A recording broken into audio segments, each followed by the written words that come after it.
Hello, everyone. Hi! Hello. Hi. Stereo! Every time. Today's the day. Game day. Game day. Oh, these game these day. names aren't right. Why is Hold everyone's on. head so big? These names aren't right. Yeah, What why do you is mean everyone's these name names so aren't right? big? What the fuck's going on? What did you do? I didn't know What? I was Tom. Why is her name split? I'm very Didn't know I was confused. Man, I forget to Oh, switch it's the me, names. White Wolf. What the hell is up with your guys' fucking PNGs? I had an identity crisis over the last month. I don't know about y'all, but We're You voice grew three voice inches. actors. That's all we ever have. What the hell? I mean, yeah, that is kind of good. Who am I playing Actually, today? The one scene I didn't check and it's all fucked up. 24601. I just saw the eyes. I just logged on. Oh, yeah. I think this is just perfect. I think this is just made it better. Crow. Yeah. God, what's the name of that guy? Kilroy. Andros You of are the- Kilroy. I have no idea who Kilroy is. I'm sorry. Okay, I gotta. No, I'll do it when I don't want to make our DM drink yet. later. Okay, Kilroy was here. My bad. Thank you. There you go.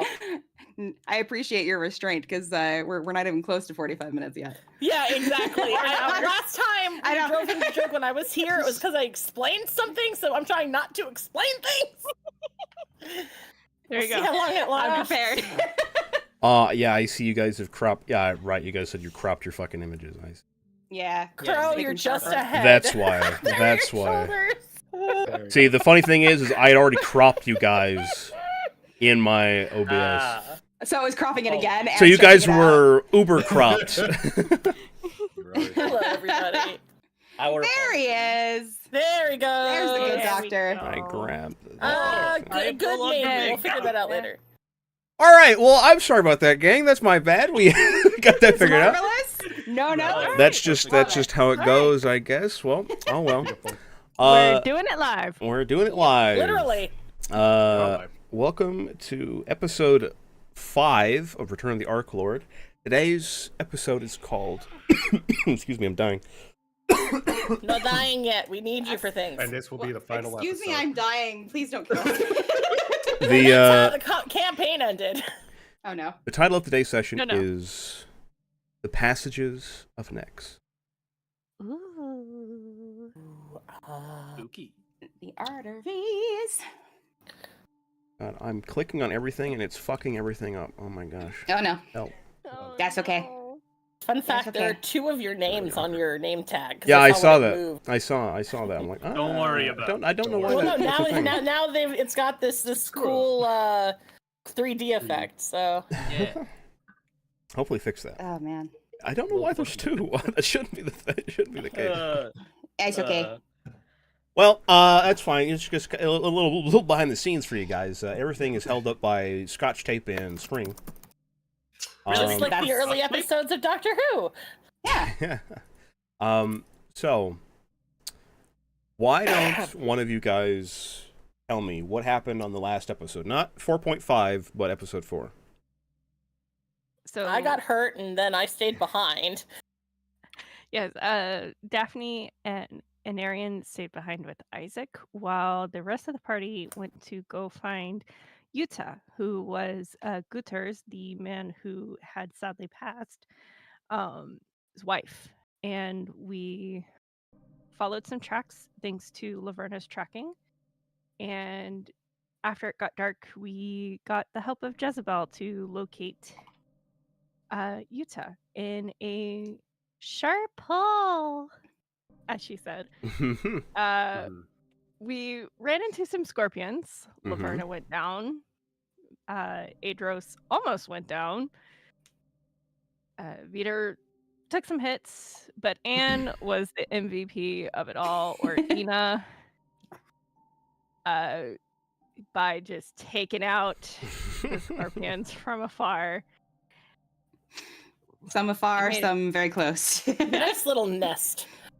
I realized I never And- actually explained what mutton bustin' was. I can do that later, but just saying. You remember, explaining things makes our DM drink. Oh, yeah. The time for that has passed. Unfortunately. If you really wanted to know what mutt busting was, you would have probably done a cursory Google search between then and now.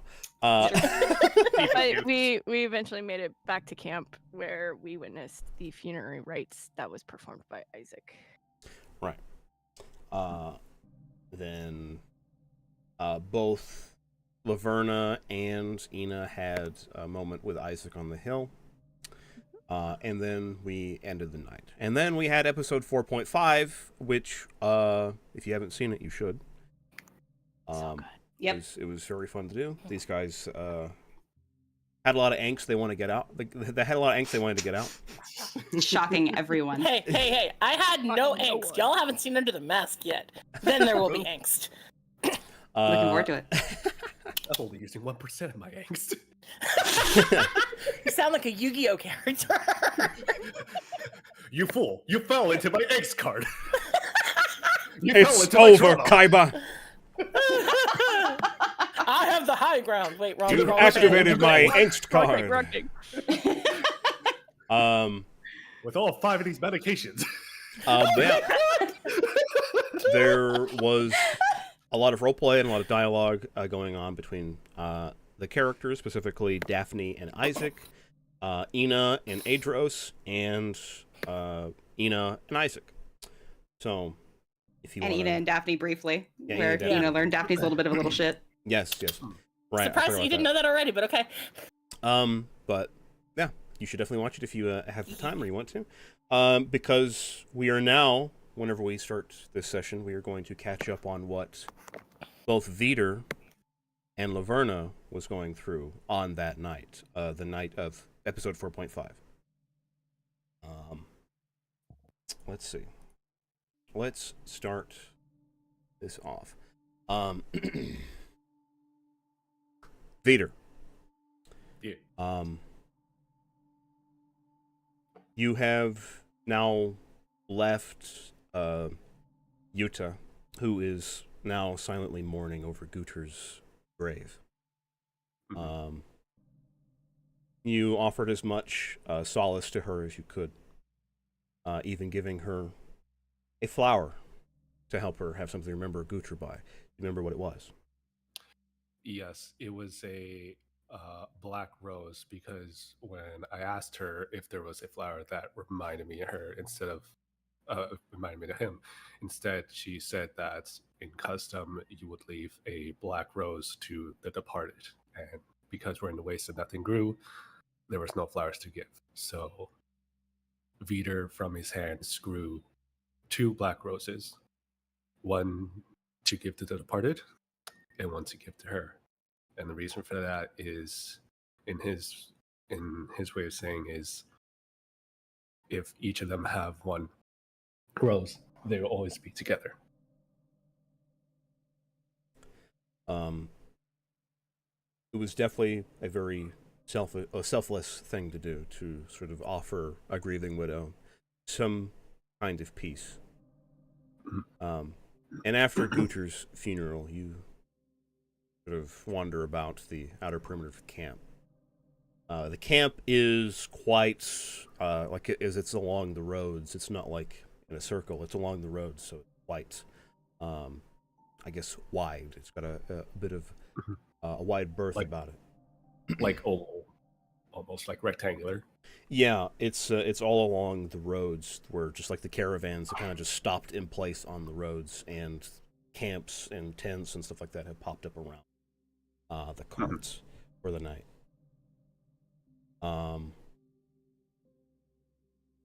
The night is pretty quiet, as you kind of hear the hushed, whispered conversations of families among the many men who are having dinner, getting ready to get to bed, and you've kind of like separated yourself from the rest of the group. You don't know where everyone else is at. They're just kind of doing their own thing.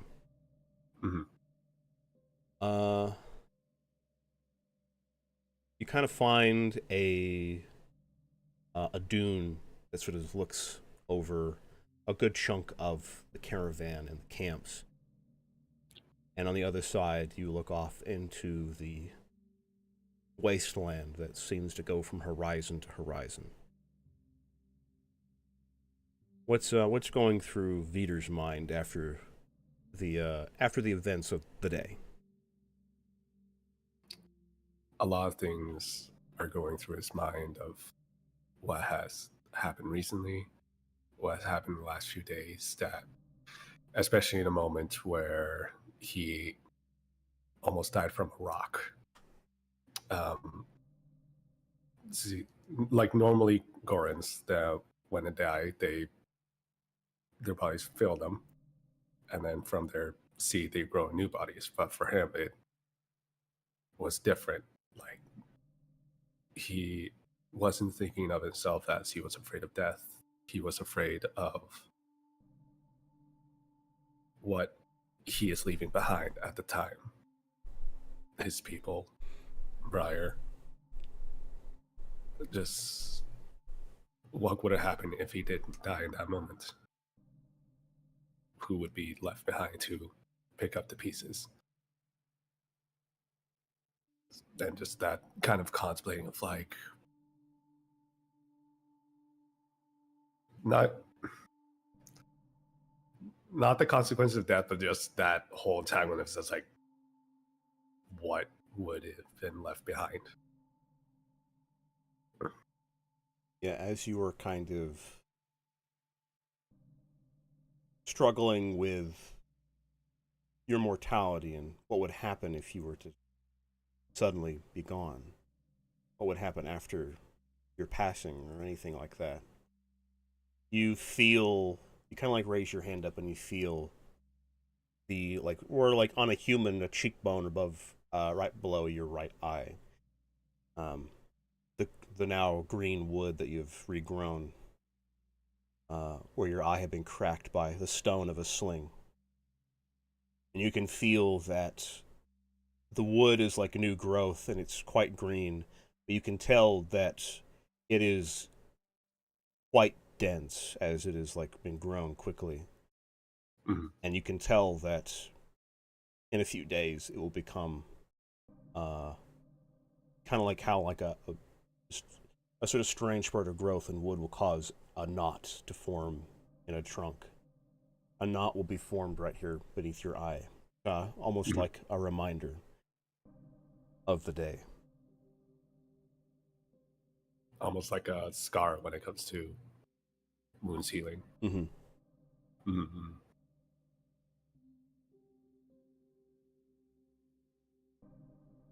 So what do you do next?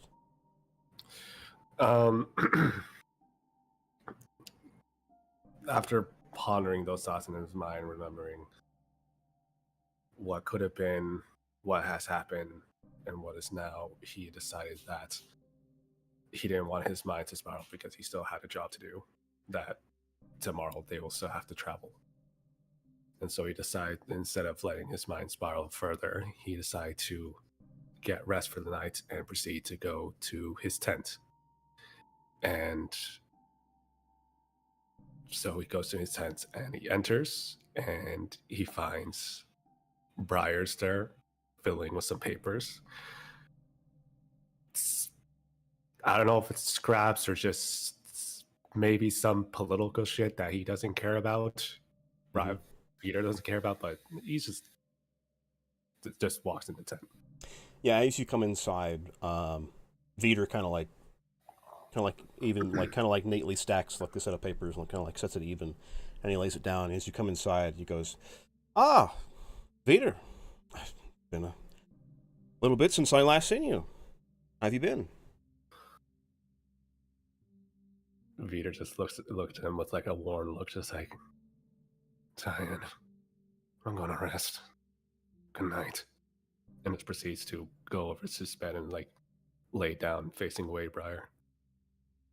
Yeah, you hear Briar kind of files away the papers he was working on. He goes, "Oh, come now, Viter. It's been a little while since we last spoke to each other. Privately, anyway.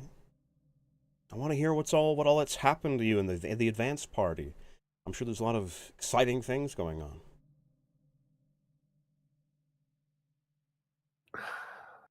Nothing happened. Just an endless waste. Oh, come on.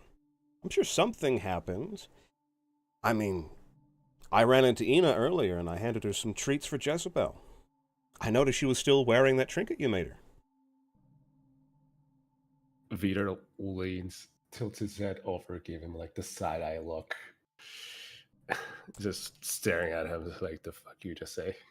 Yeah, he kind of meets your glance, and kind of like you see like a smile kind of like appear across his face, and he kind of chuckles to himself. It's been a while since I've last seen you make one of your little trinkets. I wonder why you made one for her. Vito postures himself up from the bed and faces Briar, and just goes, "It was nothing. It was just a token of appreciation for her teaching me her weaponry. It was interesting to learn." He kind of like shrugs and shakes his head and like kind of puts the stack of papers neatly into like an envelope, and then sits down and kind of puts one leg over the other and goes, "Well, for something that is nothing, I think it was very nice of you to make. It looked nice on her." Vito just tries to dismiss it, just like grumpily growing this. Speaking of kind acts, he kind of like lowers his head at you, and he kind of has like his gaze kind of softens from like the cheery, charismatic schmuck, and kind of like he's leveling with you. He goes, "I saw what you did for the widow. I never saw you as the type to console a grieving woman." Vito just looks up at him, just like sighs, and just says, "Unlike ourselves, humans don't have the pleasantry of being able to regrow new bodies when we die. If they die, that is the end. For us, we may mourn for our fallen, but with time they return. For her, however, she'll never see her husband again. Never to see his smile. Never to hear his voice. Never to feel his warmth. Only memories are all she has left of him." He kind of like looks at you with this like kind of like concerned but thoughtful look. He just goes, "So, is that why you gave her one of the two flowers? So she has something more than just memories?" Just like all things in life, soon the flower will wither and die. And again, she'll have nothing. But for now, she'll have something to hold on to."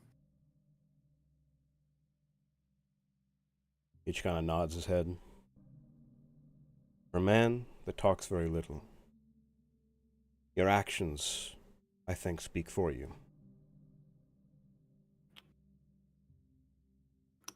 Vito looks back up at him and kind of responds as almost like in a jab tone of, "Sometimes actions are the only options when words seem to fail." Well, that may be true sometimes, my friend. However, he kind of like holds up his hand. Even words can have a greater impact than a single action.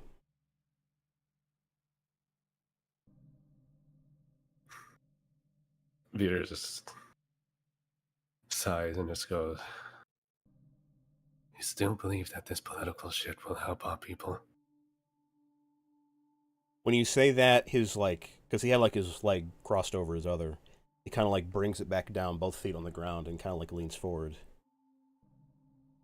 "You still don't believe what we're doing here is going to make a difference?"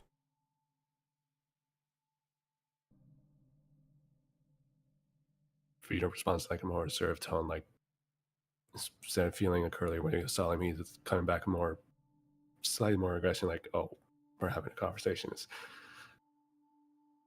"I still believe that what you have been doing, I still believe what you have been doing all these years is a waste of time."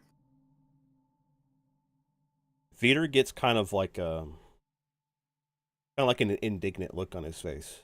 Like, he kind of like shakes his head and goes, Vider, with the help of the many men, I can finally be a step closer into the council. From there, I can... Peter will interrupt you there in a more slightly angry tone. And what then? Many more years of you shaking hands and kissing ass while our people still struggle. All these years of your work and still haven't received a single crumb of power. These things take time, Vider. Once I'm in the council, we can start finally making real change. Peter gets a little bit angrier. And how long would that be, huh? Years? Decades? Centuries? How much longer would you let people need to suffer before we give in our rights?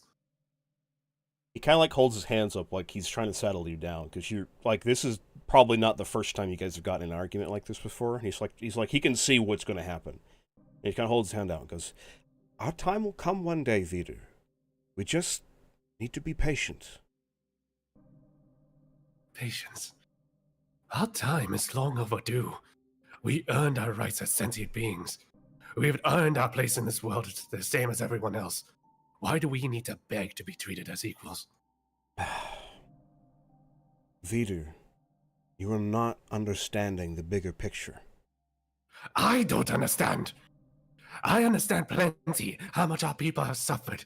Maybe if you visited your people more often, you would understand. This hurt on his face, like clearly you've like hit a nerve.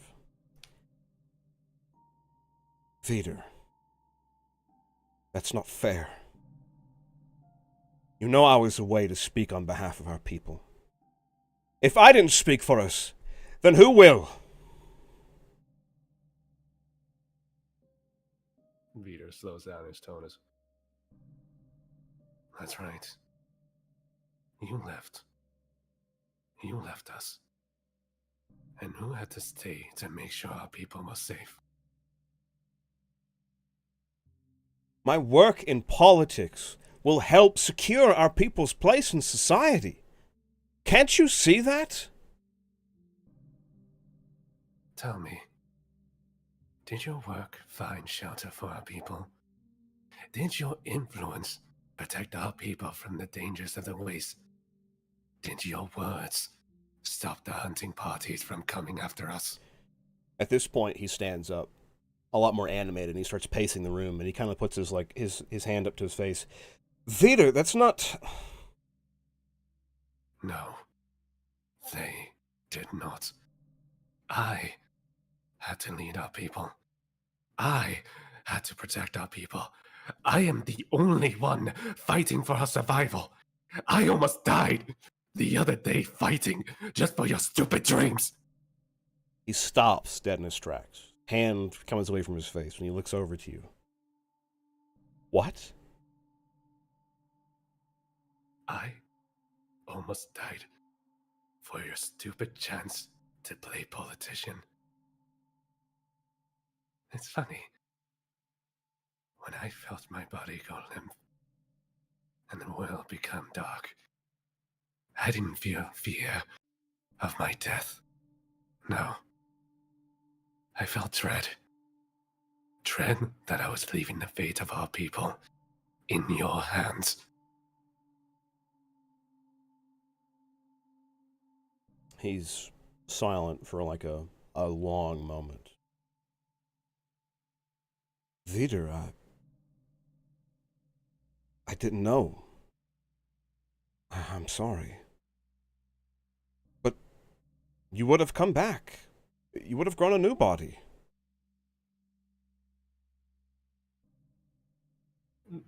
Feeder almost gives that tone of calmness, but it's more like as if like the hurricane's passing and this is the point where you're in the eye, where it's like you think it's calm. Maybe. Or maybe those bandits would have stolen my seed or destroy it. Either way, our people would be lost. Again. With no one to lead them. Just like when he died.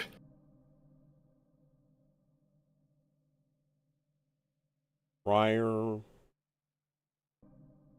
sort of brings his hand, like he kind of holds his hands up in front of himself, like he's like fiddling with his fingers.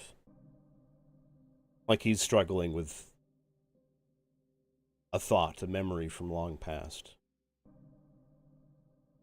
And then he looks over to you. Like with this like sorrowful look. Vider, his death broke me as well. When Korok died, I just... Hearing that name again broke something inside Vider. It snapped. And Vider stands up, and grabs you with such force and throws you to the ground to pin you. And in like a very shaken anger, like he's about to lose it, just, you say his name. Don't you ever say his name. He died, and you just left us. We needed to be strong together, and you just left us. We needed you. I needed you. Peter's eyes are like of panic, like just like he's, you know, frightened for his life, but also he's just like scared about just like the sudden outpour of emotions. And like his hands like grip your arms as you're like holding him down, and he just looks at you and goes, Vider. Tears are running down Vider's face, and realizing what he was doing, he shakily lets you go and stands up and just says, I'm done helping with your political fantasies. Our people's survival is more important than your dreams. I'll get this caravan to its destination. But once we make it, you and I are through. And Vider just storms out of a tent before Briar could say another word. Yeah, Vider leaves the tent. Briar still shocked, speechless, lying on the ground. You think you might hear the sound of your name shouted across the dunes as you are now like 100 feet away, but none of that matters to you anymore as you start to find your way back around the camp. And as you are kind of making your way back through to the advance party wagon, you stop as you see a form lying on the ground by the wagon. And you recognize it immediately. It is Ina. She is laying down asleep on the ground. And you can see Jezebel is like curled up, resting on top of her.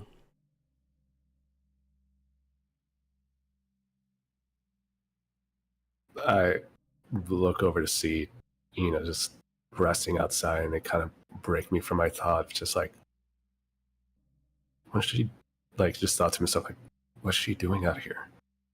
And he looks over to her hat, which was like sitting next to her, and still sees that the brooch that he made her still attached to it. And something in him felt like a little calm. It's like a little silver lining in like the dark cloud that was happening in his mind.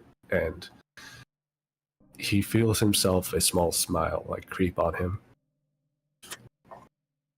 And just the thought of like, she still has it on. Just something nice that he did. Just something good. But as his mind clears out and like everything slowing, the feeling of tiredness and fatigue is finally wearing down on him, because this is really late at night and he's had a lot poured out earlier. A lot has happened in the past 2 days. His body just finally felt, yeah, we're shutting down now. And he didn't obviously want to return to the tent because that he left was a mess. Yeah. So he decided, well, he thought to himself, looking at Ina and Jezebel that's sleeping there, it's like, well, they are alone out here. So it might be best if to stay with them. Just make sure they stay safe.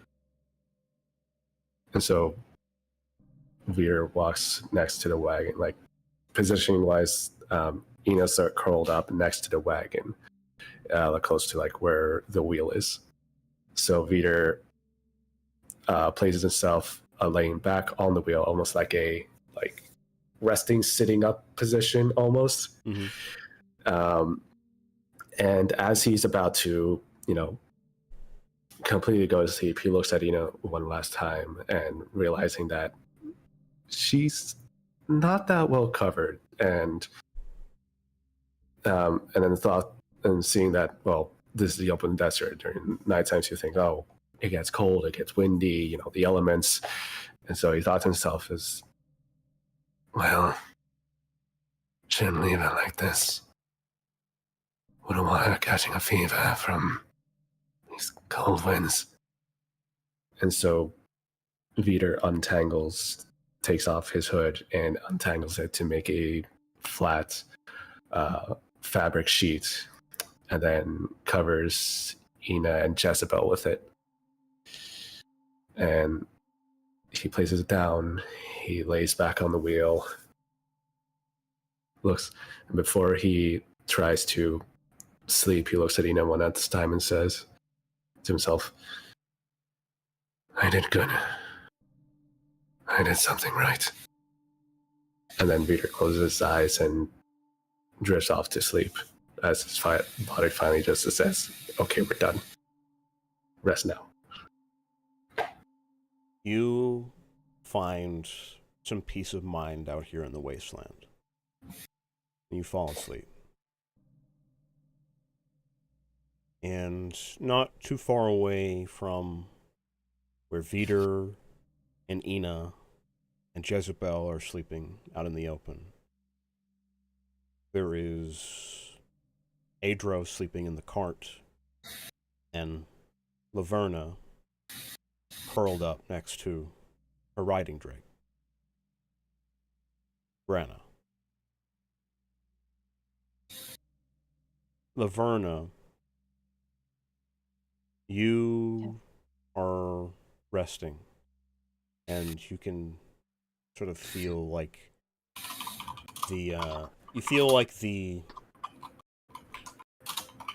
sort of like this strange ethereal feeling as you open your eyes and you see yourself reflected. You see an image of yourself.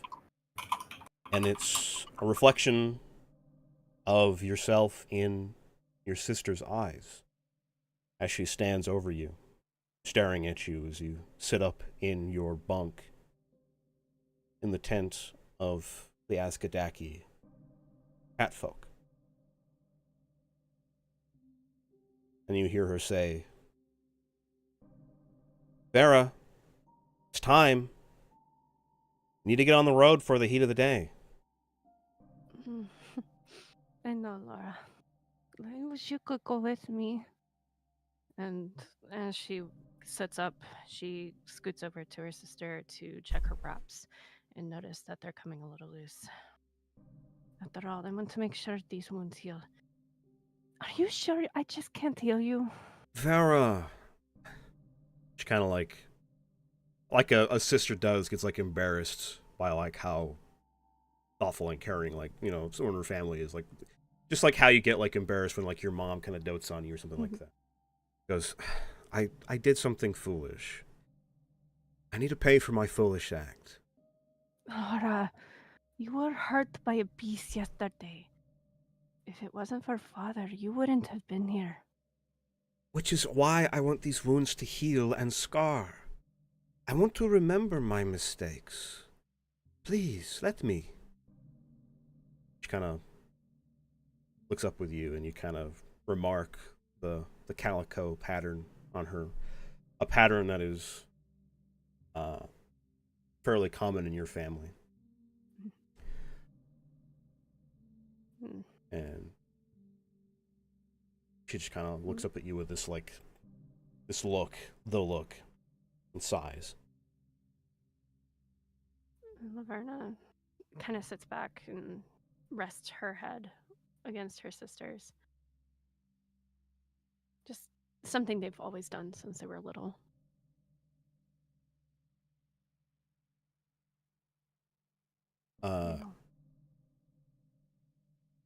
And she looks back at you and goes, I swore I'd protect you. I swore to protect you when I picked up my blade. I will continue to do so. After all, you will be the next tribe chief. She kind of pulls away and stands up. Laverna just sighs and sits back, stands up, and starts walking over to there's a box of medical supplies that they keep in their tent. And Laverna's like, not this again. Laura, I don't even know if I want to be chief. We've never had the cleric be one. They've always been warriors like yourself. And besides, you are the older one. It should be you. Vera, you know I don't have what it takes to be the leader. I get reckless and can't make split-second decisions. You've shown that you are a more suited leader than I will ever be. When we got ambushed by that pack of flesh beasts, you immediately took charge when Father went down. If it wasn't for you, we would have lost more than we did. That's still one too many. Jenria lost her mate that day. If Father was still up, she would still have her mate. And Laverna then kneels back down next to Lorna and begins changing her sister's wraps. And is quiet for a moment, and then, his blood is on my hands, Lorna. Dropping the nickname. I couldn't heal fast enough. She sighs, and she kind of appraises you with this sad look of you look at someone when you know they are being too hard on themselves. Like they still have something to prove, but they can't say that they've proved themselves enough. And she starts saying, Laverna, you still saved more people than I would have. That alone proves that you are worthy of being our leader. And then she goes, ow, ow, ow. Yeah, Laverna pulls tight on the wraps just to get her sister to stop talking. And she finishes tying it off, stands up. It's time for me to get on the road. And Laverna just walks out of her tent, grabbing her healer's kit. She hangs her holy symbol of Sarenrae on her belt, hangs her healer's kit on her belt, throws her hooded vest over her, really just glancing back to her sister. She's like, I'll be back by sundown. And without even waiting, she just walks and goes get Grana and the pack lizard. What does your symbol of Sarenrae look like?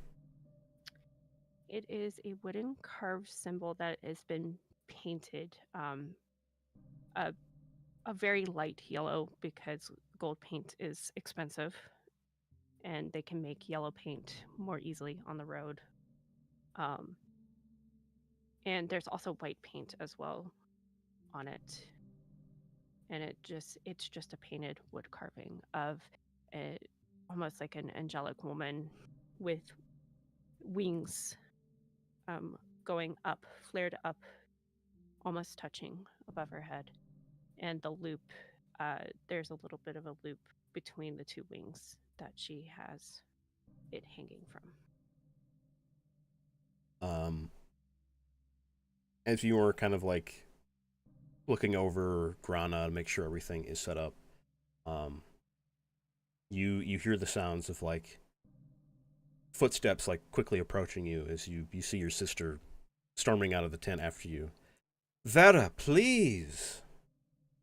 What, Laura? The conversation is over. I don't want to talk about it. And Laverna pulls one last strap on Grana's saddle and then mounts on Grana, making sure to tie off the pack lizard. I'll see you tonight. Tell Ma and Pa I love them. Stay safe, Laura. Stay safe, Vera. She kind of is helpless as you ride out of camp. And she calls out after you as you make some distance. Be back before nightfall! Yep, and Laverna heads on to Anipian, where she spends the day trading and making deals. They, of course, had a few pelts that she could turn in for payment from hunts that they have done. But for the most part, it was just gathering supplies that they can't get naturally. So, like medical supplies, fabrics, spices, even. And she pretty much spends most of the day after a 4-hour ride to Anipian doing all of that. And throughout the day, the conversation, the argument she had with her sister just wears on her. And by the time she is getting ready to leave, she's like, she just thinks in her head, darn it, Laura was right. She always is. She knows that I do have what it takes to be a leader. I need to apologize. And she gets on the back of Grana, heads out of Anipia and back towards where the camp was, and stopping along the way for a few stops to pick some mushrooms or some other plants that they can definitely use. And the sun is just starting to set when she gets closer. She's expecting to see smoke rising, smelling the smells of her camp. Yeah, you're sort of traveling back from the city of Onipian, the city of alchemists, which is thinking back on it. Onipian is sort of like, it's almost a place you always tend to go and end up working out your thoughts and your feelings. Because it's away from home, it's away from the family, it's away from everything. It's sort of like you're in the middle of this hustle and bustle. There's these people, as you're kind of like buying all these supplies, these things, you see all these wondrous sights. It reminds you of why you are doing all this, why you have to do the things you do. Your family, your people, the Azkadaki catfolk, they make a living out of living on the land, the wasteland, killing the flesh beasts, the monsters that tend to go awry when the ones that get released from the flesh forges of Iconus. Otherwise, it'd be dangerous. People out there, other families could be harmed. They could be hurt. They could lose someone. And so your people, your family, they take it upon themselves to try to prevent that hurt, and live off of that. The creatures you guys fell, all the monsters, they have unique alchemical supplies, various materials on their bodies that are rare or valuable.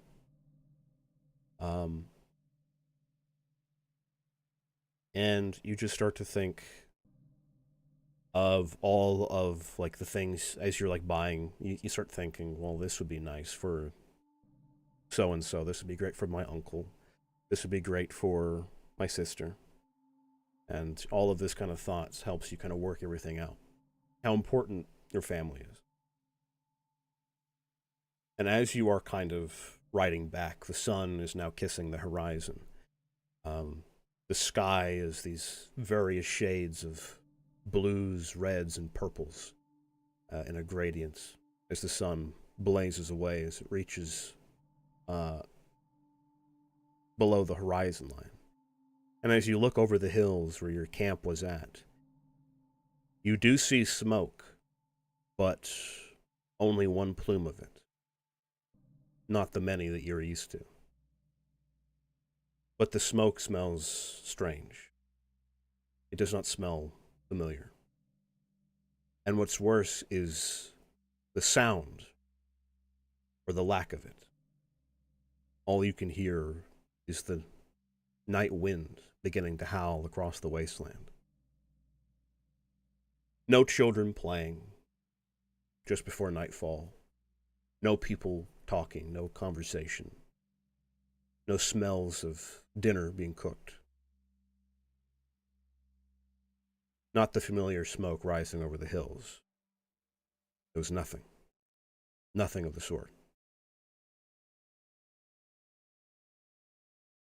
And as you get closer and closer, this pit forms in your stomach. As the wind, even the wind begins to die down. And all you can hear is the sound of your heartbeat increasing in tempo. Everything else dies away. And as you ride over that final hill, looking down over the camp, there is nothing. The tents are gone. The beasts are gone. Your family, your extended family, and all of the other families that lived with you are gone. All you see is what was left of the single fire pit that was made in the camp. Just barely burning embers, casting smoke in the air.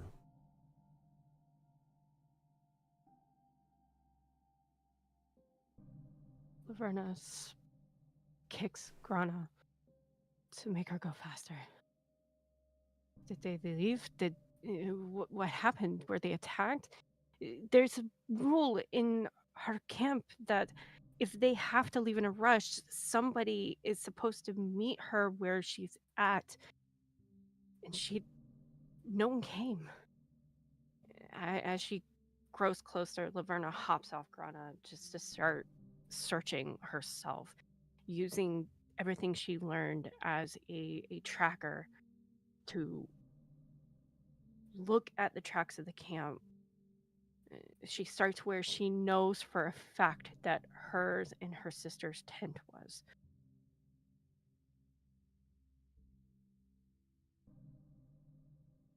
And the holes of the pythons were still there, but the ground is left undisturbed from a pulled python.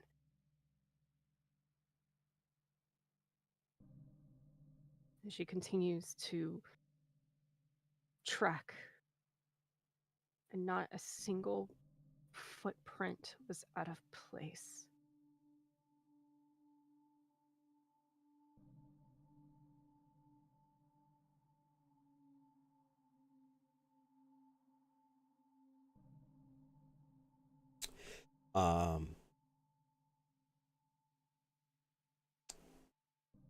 The tribe of monster hunters, your people, hundreds of them,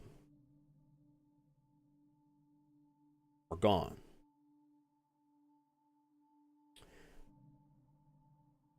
You don't even know where they could have gone. The silence sort of creeps in on you again, as even now your breaths and your heartbeat begins to become more silent. And then you hear a loud, blaring sound, like this sort of arcane energy, like arcing electricity that crackles behind you. And as you spin around, you see two giant doors made of this cold blue steel, looming just over the hills of the land that you just crossed.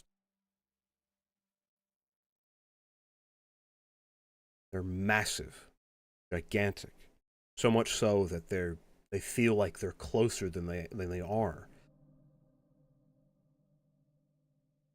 And then as that sound sort of like crackles across the land, you hear this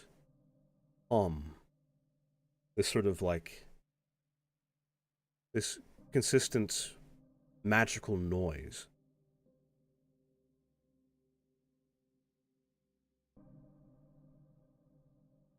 I crest the hill that I ran down, and I look over the land. You see at the foot of the doors, like several, like basically like hundreds of people, rank and file, standing before the doors. You see people wearing many different colors, tribal colors, some that you recognize, some that you don't. And almost glowing amidst the group, the familiar blue colors worn by your tribe. Tribe of monster hunters that's traveled the lands, nomads that's lived off of the creatures that threatened it. You can see your people standing before the gates. And the gates begin to creak. A loud noise erupts across the land. And you watch as it begins to lurch. The people begin to, all at once, march forward towards the doors.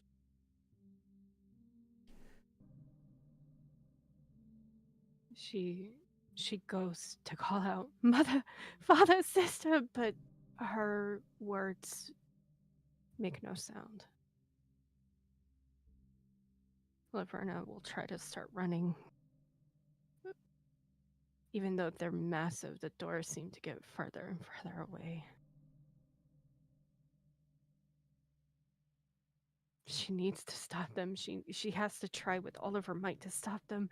She calls out to her sister, "Lorna!" But once again, no sound left her lips.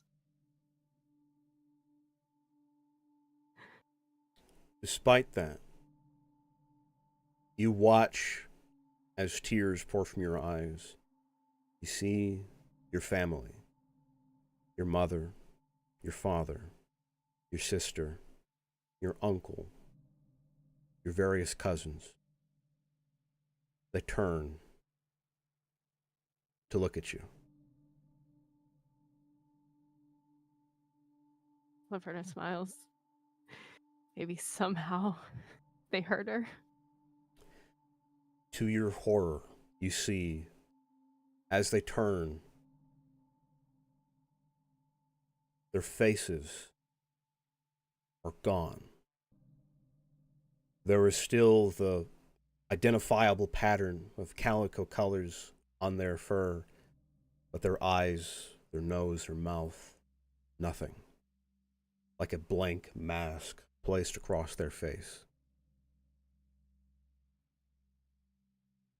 And instead of looking into your sister's eyes and seeing yourself like a mirror, you see nothing at all.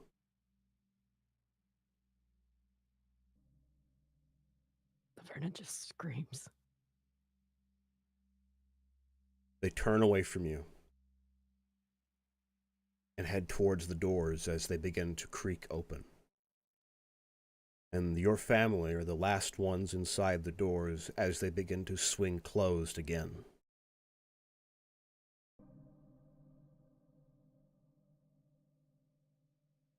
Laverna will reach out.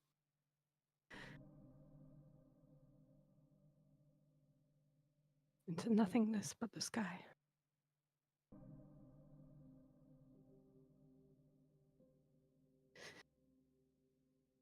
As you reach out,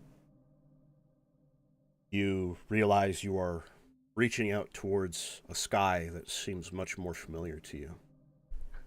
As you see the edges of the caravan that you are sleeping next to. You can hear the sounds of people rousing from sleep as it's early in the morning. The sun starts to rise. You hear the sounds of sort of shuffling as people walk past where you are sleeping. and look down. And your riding drake, Grana, raises her head and sort of like nuzzles you. Sorry. Sorry. Laverna waves them off, realizing that she's back in the camp.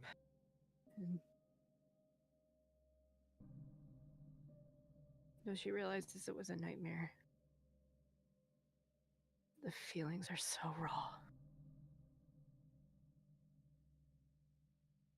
Laverna turns her face away and wipes the tears from her eyes that are threatening to fall.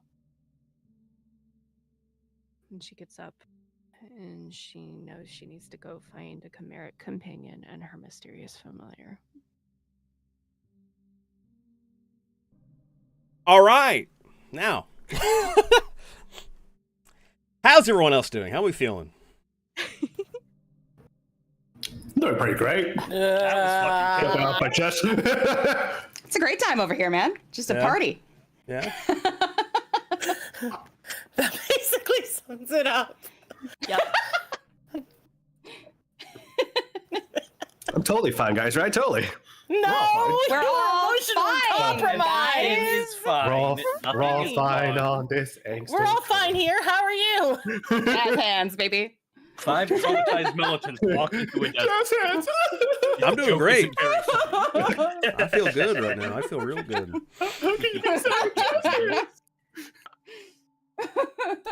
They wouldn't busted out their alcohol yet? Nope. No, Where are we? just I already did that- discussing I already character did that from the motivations. beginning. Shailene, you and I both lost. We're past an Yep. hour. Yep. Okay. With that, we're going to take a little break as we get ready to get into the meat and potatoes of the next day. So thank you all for hanging out for so long. We're going to go take a little beer break. I'm going to be right back, but I'm going to leave everyone. You guys can all fucking talk, whatever you want to do. I'll be right back. Wait, where's he going? No, come back. Too late. No, don't leave. Come back! Okay, the supervisor is gone. We know what we have to do. Make the fucking wagon ice cream. Yeah, that is exactly it. I want my fucking wagon ice cream, which admittedly is more like sorbet, but we'll take what we can get. Yep. Oh I my mean, God. Adros can both make fruit and cause ice, so... Like I said, we have basically all we need. Yeah, Well, maybe exactly. not the cream. No, we're just sitting here on a side chat, talking character motivations and masks and other bullshit, and God, my character's out of place. It's Imagine great. not having both a figurative and literal one. It is not great. No. I'm having a great time. It's been amazing. This is so much fun. This is so It's great. so good. This is the It's fun so ride. good. And you guys know I was vibrating in my seat while it was happening. It's so good. Yeah. Mhm. And it's only gonna get better. Yeah. You both are amazing writers. Oh, fucking Yes. yeah, man. Many feet. Shut. Yes. Never. Oh, good. Fuck you, man. fuck you. You are a Never. good writer, Streaky. No, fuck you. Fuck me myself. How about that? Good. I'm married. Sure, when Somebody's do got you to want to do do it. it? Okay. I'm just sitting here blinking at that last sentence, and we're Opens- moving on. All right. Scrub Opens made a my face fucking too. It's window. fine. Who's gonna? Scrub's not supposed to be here. Scrub went away. But no, Like- Mel, just There we go. just- There I we feel are. like Trevor from GTA 5 now. yeah, that's accurate. Where's my freaking water? Look, I'm not drinking, so I'm just going to hydrate instead. That's how angry I am. That's good. There you go. What? It Ada is- here. This is par for the course for Mel. This is par for the course for her. So Sure is, buddy. You know Thank what I you. realized? You know me well. I'm gonna need to get a water bottle that doesn't have a straw. Why? because after the thing, because colic. I'm not even joking. Colic is a thing. I mean, I know it is for babies, but what are you talking about? Once the thing is smaller, the air that comes in with the straw causes problems. Oh, okay. We got. My brain took a minute to make the connection. Colic but we is a got there. problem. Anyway, not that anyone in the chat knows what I'm talking about. The thing. Don't No, worry but about we it, chat. got we The got thing. it. Don't worry, Got it. chat. Everything's fine. Nothing. Yeah. But Melody, like this is already all going back to the side chat. This is all happening already in her head. It's That's good. She kind of hasn't been able to accept that this is where it's heading yet. Mm-hmm. This is not what she signed up for. It's true. All right. Oh, Supervisor's back. Everybody be on your best behavior. Yeah, I've been here. Been back. Yes. He's been Came back for a while. I've been sitting here. He's been here the whole Yes. time. He got back in time just for the married comment, so Yeah. perfect. Yeah. Perfect.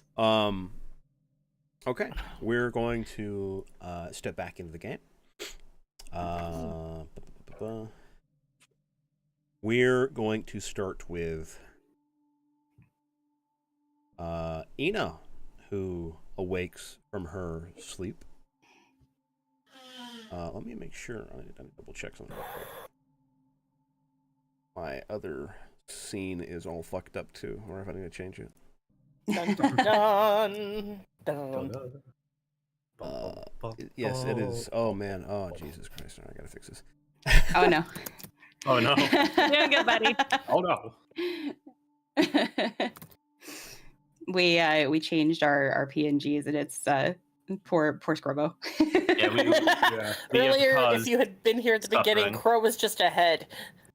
Yeah, I gotta clean up Just their eyes. fucking mess they made. What's new? Mhm. Yeah. Not even a Blink, second. blink. in. Don't worry, I'm gonna make a worse Already- one next session. I'll flip the colors. I don't know. Yeah, just the you said flip eyeballs. the colors. I thought you were just gonna turn Yeah. them upside down. Yeah, I will do that as well. Oh Thank you. no. All right, we're gonna go to the game time screen now. All right. So, Ina, you begin to rouse from sleep. You may have had dreams. I don't know. They weren't apparently notable enough for you to write about them. So, No, I did. It was just a while back. It's okay.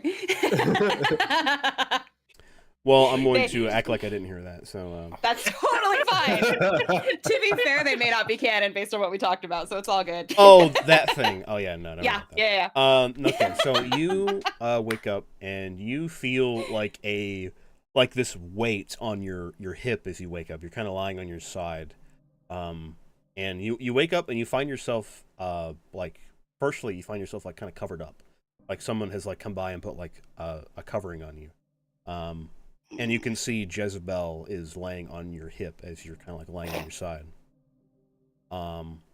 and you look down at the thing covering you, and it looks kind of familiar, but you're not sure what it is. What the fuck? And as you, Jezebel? Jezebel is just like, it's like knocked out on laying down on you, and you look over to the side by the caravan, and you can see Veter is sort of sit down, propped up against one of the wheels, his head kind of like down to his chest, as he is also sort of asleep right next to you. But you note that he's not wearing his cloak. Vader. She kind of like sniffs the the edge of the clue. Like, I have no idea what it would smell like actually. Smells but like she's- sandalwood. Oh, actually, that's a great scent. Holy shit. Okay, that's a great scent. She's just That like would she be like sniffs it. the- I thought it would smell like cedar. Is that canon now, Streaky? Does Veter smell like sandalwood? Yeah, sure. Let's go with it. Hell yeah, I love will it. say, like, he doesn't have like a flesh musk to him. Like, it's like earth and wood. So it's like, Yeah, yeah, like he doesn't have body odor. He just smells like Moss. It's just a moss. tree. You it's know? moss. I can make it Sandalwood. mint. I can make it mint. I can make fucking God. lavender. She's just very confused when she wakes up. She's just, you know that feeling when you're on a couch and you're like, you want to move but you can't because then you would disturb whatever pet is laying on you. That's Yeah. where Anne's at right You've now woken with up Jezebel. at like 4 a.m, and on the TV, George Lopez show is playing. Your cat is laying on you, and you can't really move, and the TV remote is just out of your reach, and you can't change the channel. So, well, You just fuck. resign yourself to another episode of George Lopez that you never planned to watch. Right. Doo-doo. No. There. with her like jumping in the back. Oh my god. Yeah. So that's what's happening. She just kind of like looks at Veter, sees that he's sleeping, resting. She's like, rubs her face a little bit, kind of pushes stuff away from her that she's been balled around, like her shirt that's wrapping up her alchemy kit and everything, and just kind of like starts moving her upper body since she can't do anything else. Yeah, as you start to like jostle and move around, you kind of like move enough for Jezebel to kind of notice, and she kind of like sits like splays out like like cats do whenever they go, and then like they're like laying on their side and they like stretch as they're laying on their side, and her little wings kind of like come up to her face as she like starts to preen a bit. Oh. And she just goes, "Morning." Oh. As she stretches, she's on the bruise, and she's like, "Morning." Yeah, Jezebel sits up and starts making biscuits on your bruise. Ow! I know exactly. Perfect. Ouch! Make a roll to not scream in pain. She still doesn't want to disturb her, so she's not gonna move. But Make a fortitude save. Yes! Let's fucking roll for it. Let's go. I love this. This is funny. This is great. Fortitude save. I'm finding it. There we go. Okay. Will this wake me up is the question. Does a tree sleep like a log? Should I roll for that? What's my log roll? Snake is heavy as wood. Yeah, you squeak enough to like cause like you just like kind of jolt as she like hits a very sensitive spot, and causes her to like kind of slip off of you, and but she catches herself. She catches herself and just kind of like walks a little ways and just kind of like kind of sits up on her haunches a little bit and kind of preens at herself a little bit more. Oh. And then she walks over to Veter and just kind of like sits there like Veter's kind of like sat there like with his like legs kind of splayed out, like sitting upright, and she just kind of sits between like where his boots are and just goes, "Oh, morning."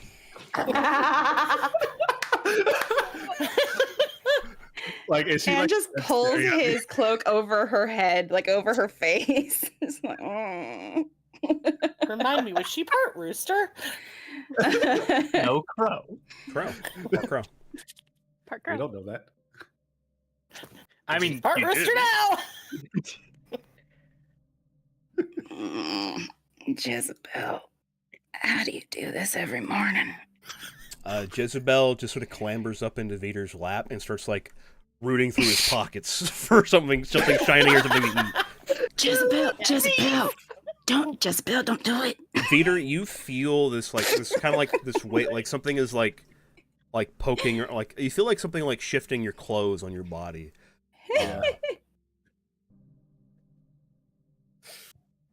I'm thinking he would like react if he was like getting mugged. Because like, No. like he's feeling it in his pockets, right? Just Yeah, like you feel like little almost like fingers going into your pockets. yeah. I guess that's like slowly waking up, and as it more feels like something in his pocket, he like shoots it like that. It's like he looks at Jezebel. It's like, oh. Yeah, Jezebel like sits up and like does that thing like cats do, where they just like kind of like reach up and they put their paws like on your face. And just goes, treat. I love that she's the most awake of all of us. Right. Makes sense. You went to bed first. She did. So like paws planted on my face, just.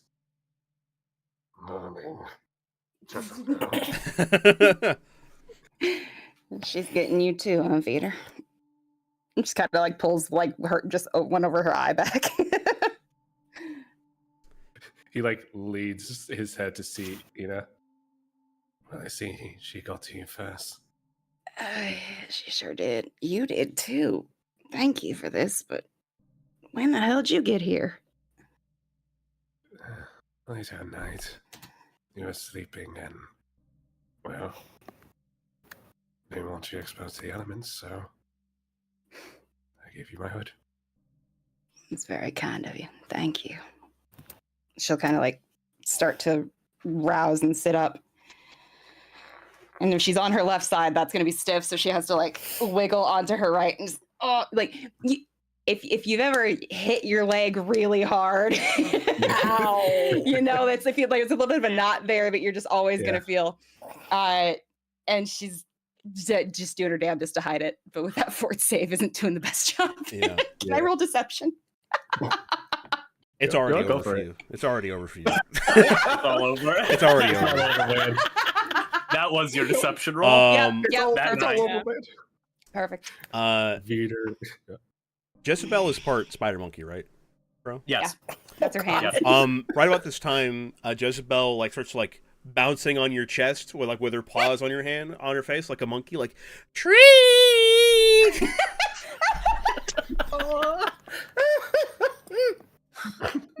Somebody please animate that. Somebody please animate that. Please. Please. I gotta learn how to animate. I need to I know, right? specify. Me three. I want to learn how to draw. I want to specify if this does happen that Veeder just has the most deadpan face of just like, this is my life now. He just feels the weight of the pressure of this Jezebel jumping on his chest, like, I'm sorry, fucking God, nice.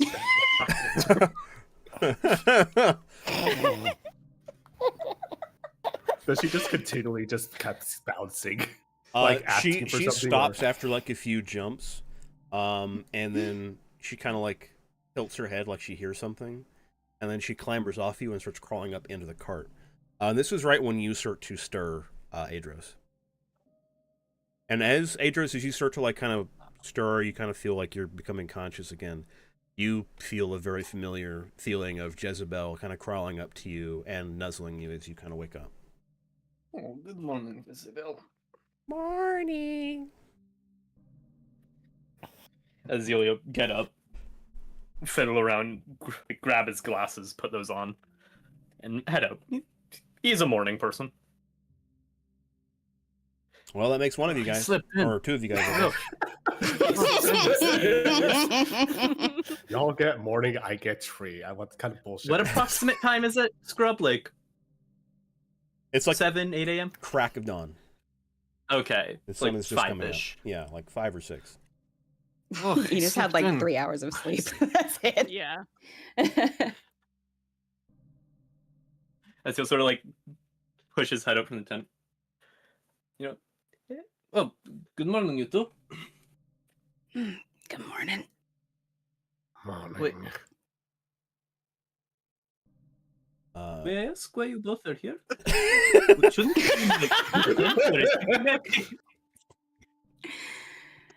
It seemed as good a place to rest as any. Right about this time, you guys see Grana, Laverna's riding Drake, coming up, and on the side of Grana, you see Laverna.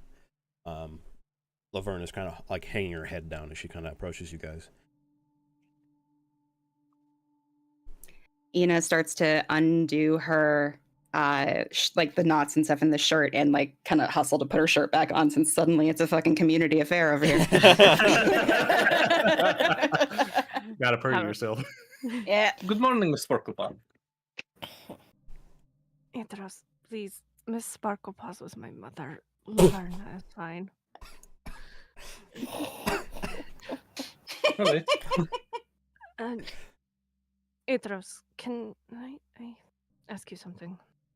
Of course, what is it you need? Are you wounded? I can just sort of do a quick stretch, grab his medical bag. No.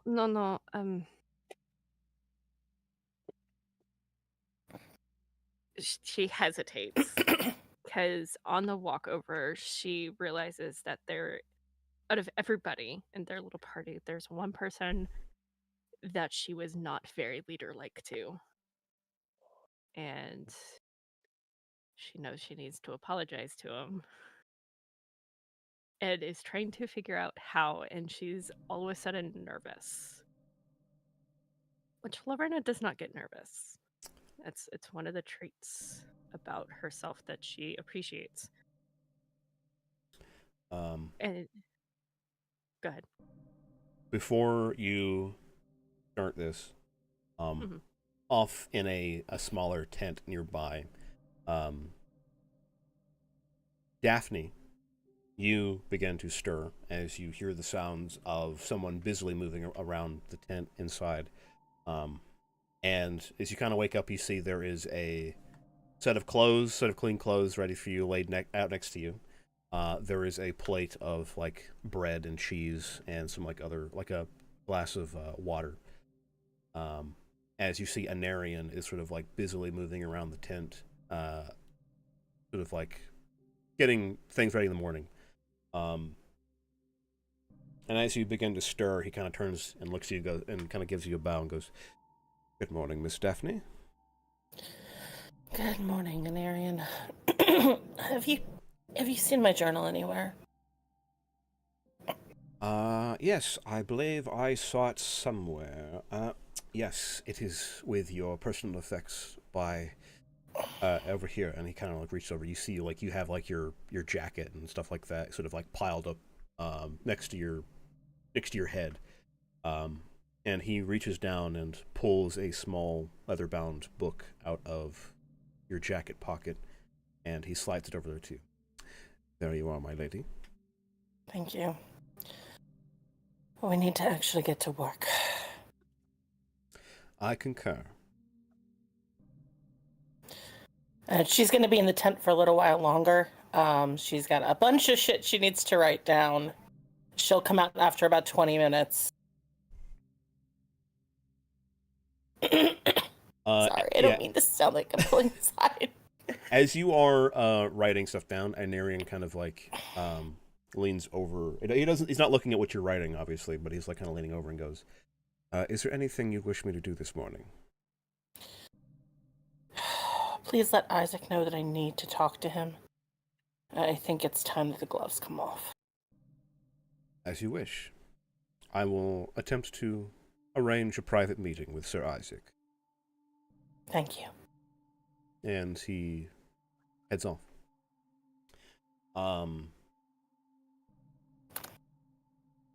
Now, we go back to the main group.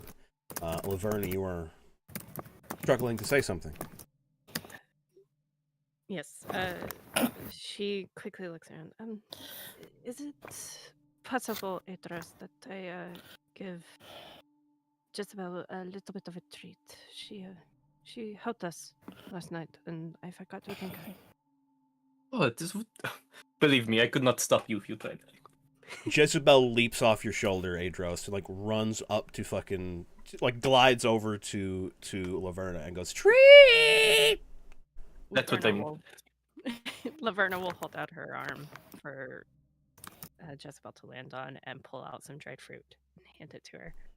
Yeah, she clambers up on your arm and takes the fruit very greedily in both of her hands and starts chowing down.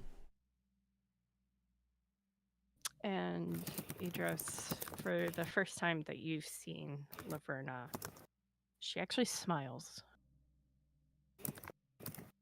And then quickly, like, drops it. I must confess, she is not usually this affectionate with strangers. The desert air must be doing her good.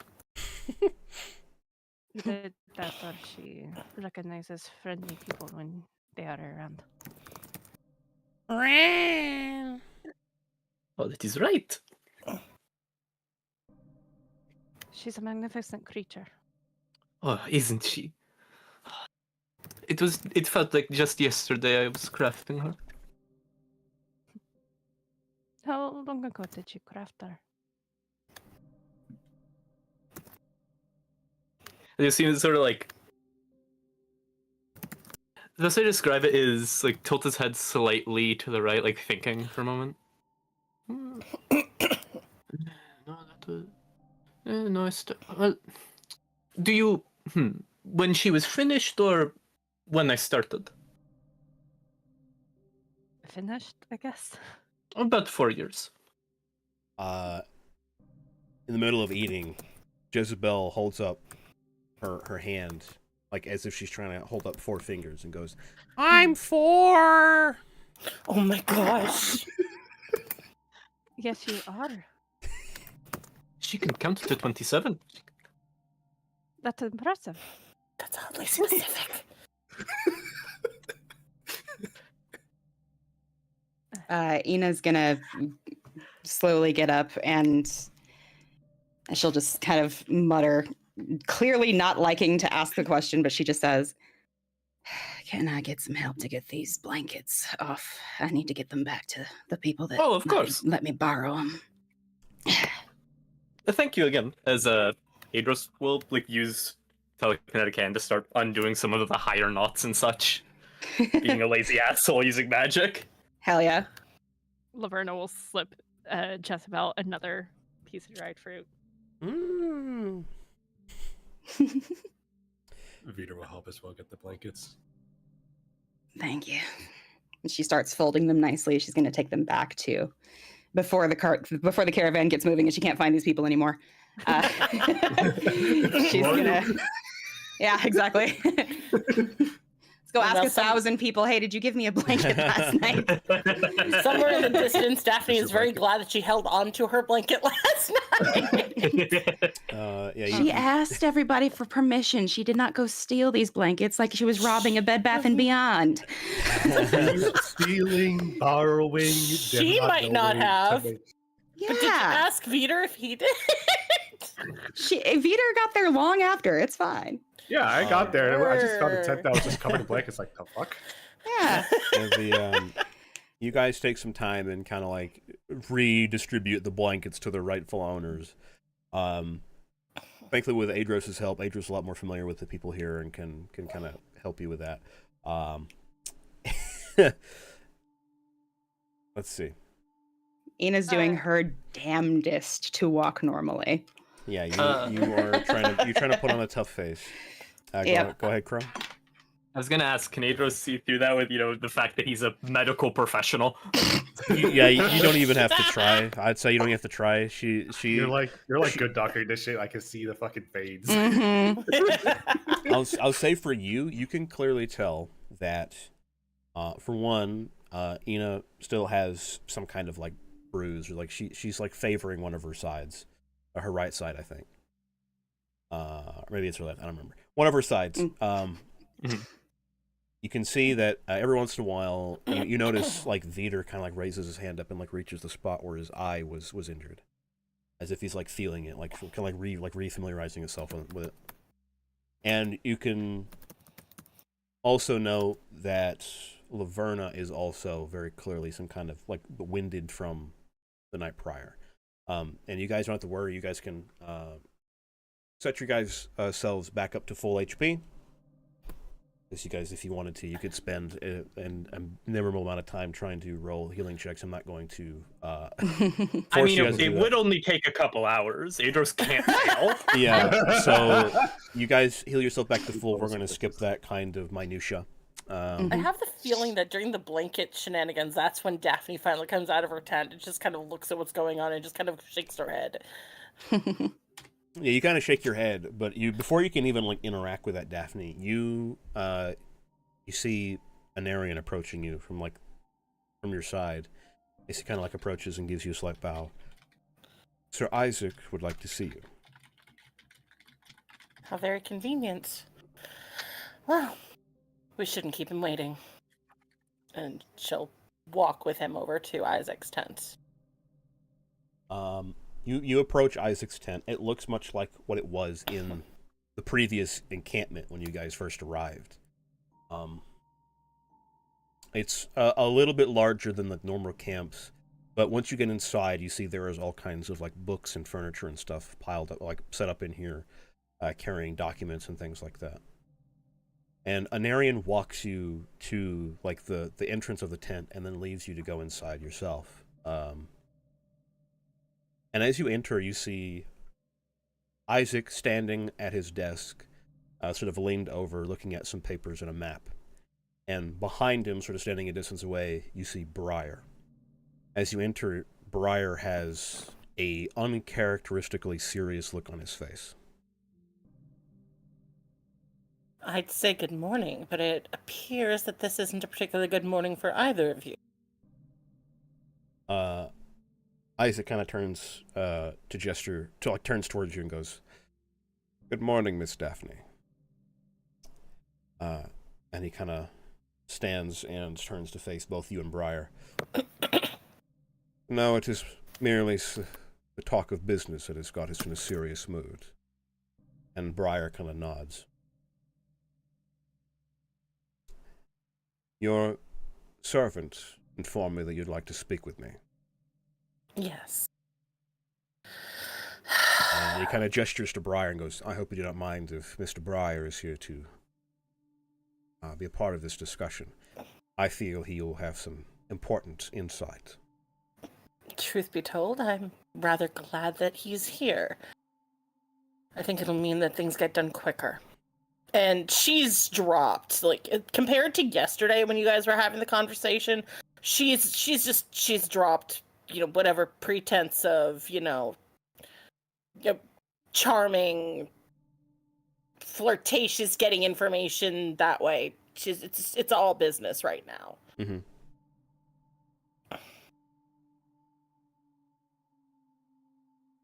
Yeah, Briar kind of speaks up and goes, "Yes, I would very much like to get into, well, the reason why I'm here at least. And, Miss Daphne, I'm also very interested to see exactly what kind of business you're hoping to achieve here." I need answers. Ones that, for whatever reason, probably for a very good reason, have not been spoken of around the camp. Things I believe that you and Alemian are either keeping to yourselves or to a small group so that you don't panic everyone. Isaac. Isaac kind of straightens his back and says, "You have something you wish to say to me?" There are only so many reasons why an entire group of thousands of people would be on the move, and that's because they absolutely have to. What is actually going on? He kind of turns his head off center from you and goes, "I believe we already had this discussion." Put it plainer. I need to know the exact details if I'm going to help you once we get to the councils. And he kind of lowers his head to you in this very almost territorial voice, says, "Miss Daphne, while I appreciate your assistance, I do not believe any of us asked for your assistance in this." You didn't. But I'm here. And while I can't do what I need to do, as you so well put it yesterday, well, I'm not here for the same reasons that the rest of you clearly are. I barely got any sleep last night, tossing and turning over the reasons why this is happening. It's all good to have rights. It's all good to have voice in the council, but thousands of people do not move unless it's absolutely necessary. And I realize that I'm coming off extremely blunt right now. Personally, I wish that I didn't have to, but I've been here, what is it now, 4 days? You've gotten stabbed. They've run out, been having to deal with pointy things that came back bleeding. This is not my usual area. I am a fish out of water, and I am grasping onto whatever it is that I can to make sure that I understand and can keep myself sane. Briar speaks up and says, "Well, if I may be so blunt, Miss Daphne, why exactly are you here? Who sent you?" The time for masks is gone, as she's realized. I'm part of a group that is very interested in ancient technologies. There's an individual in town who I need to get in touch with. The only way to do that would be to infiltrate one of the meetings. Isaac kind of straightens up and says, "So which group sent you? the My necropolis, parents. the Ebon Mausoleum, the Twilight Neither. Castrum. No. Believe it or not, it's my parents. We're keepers of a sort. The less of this technology that's out there, the less it gets used. I do not see exactly what this technology has to do with my people. As I said last night, nothing. Then This I is supposed believe. to be a mu- Then I Go believe. ahead. Is he kind of holds just takes an even firmer stance? Then I believe there is nothing more to discuss. Unless you have some ulterior motive. No. I had a job. I had a job to do. There were several options and ways to get in. Honestly, I thought this would be... Gods, I can't believe I'm saying this. Potentially the easiest way of getting in. It has turned out to be anything but. So no. As you so well put it last night, I am here for my own reasons. However, you don't go through the training that I have had and then just put up an entire wall that is unbreakable. It is very obvious there is more going on here. You did not ask for my help, but I am here. The council... and she'll just kind of stand there for a second trying to find the right words. The council itself is not going to respond well.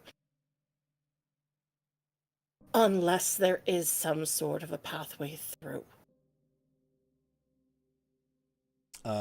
Briar kind of chuckles a little bit. Something funny.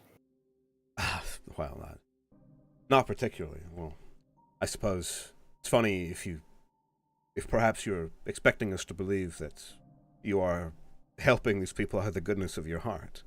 No offense, Miss Daphne, but I can clearly see that, well, you are a diplomat, to say the least. Yes. A politician, even.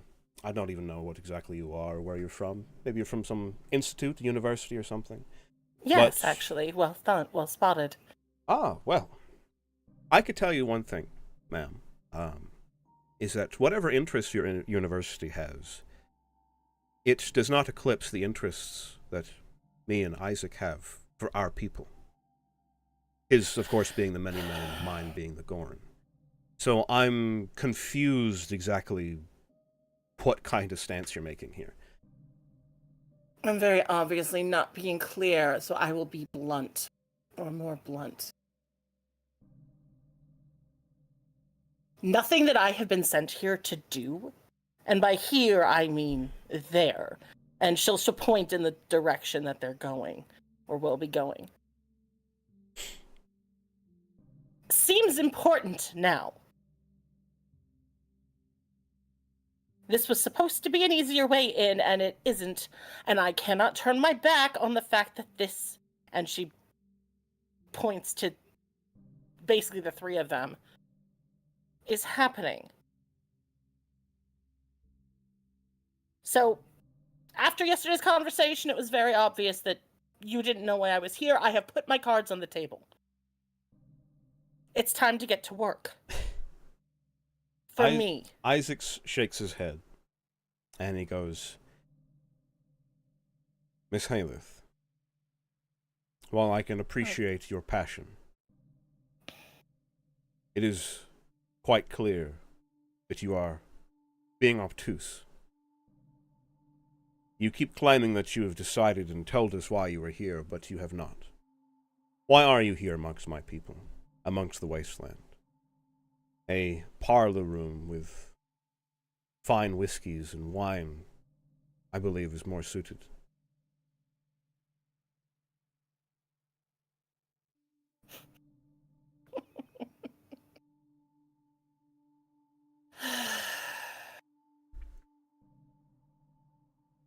because there were options of ways to get in. This was one of them, and it's the one that I chose. That's why I'm here. Briar kind of like you can see like a light goes on, like, oh. I've been saying this. Oh, no, you've been dancing on eggshells, let's be clear. If you wanted to say it, you could have clearly said you wanted to rub shoulders with the Bandish, all right? Want is a very strong word. Well, if you didn't want to, then I imagine a woman of your caliber wouldn't be here, would she? And Isaac kind of goes, I can agree. Miss Daphne, you are very clearly forthright and hard-headed. Of course, I mean that in the best way possible.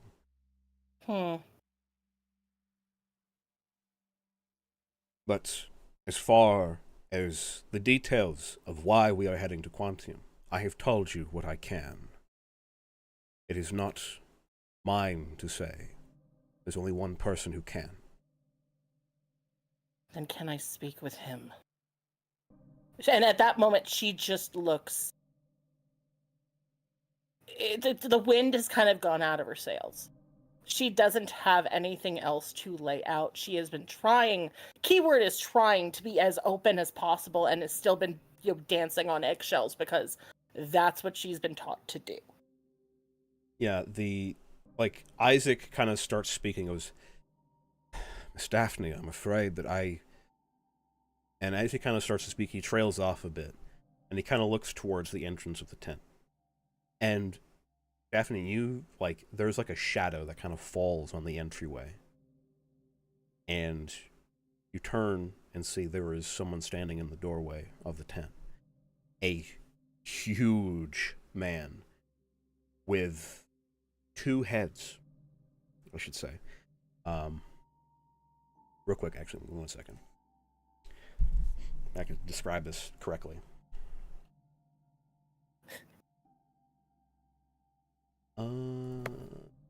Just ate a little bit of humble pie, this character did. Where is this fucking... I have to search for this in the book, don't I? God damn it. Is there actually a picture in the book? Yeah. Yeah, there is. He's incredible looking. Oh, yeah. Melody, Yeah, check your DMs really quick.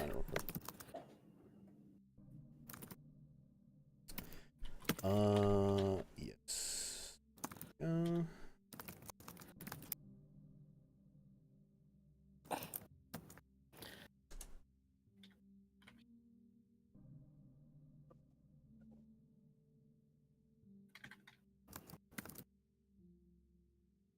Oh, here he is.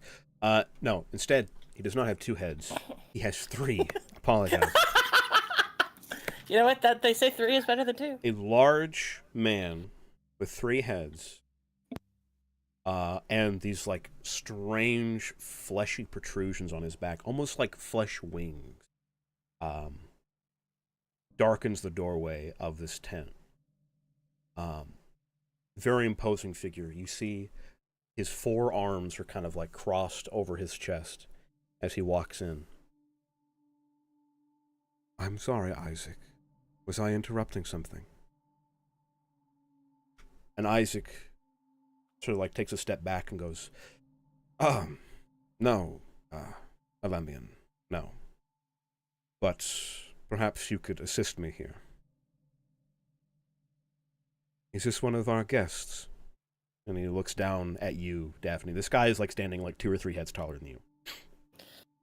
I believe that is part of the question we're discussing here right now. Believe it or not. It's a pleasure. I am Alemian. I'm sure Isaac has told you about me. Yes. And he kind of like sort of pauses and waits. And Isaac kind of speaks up.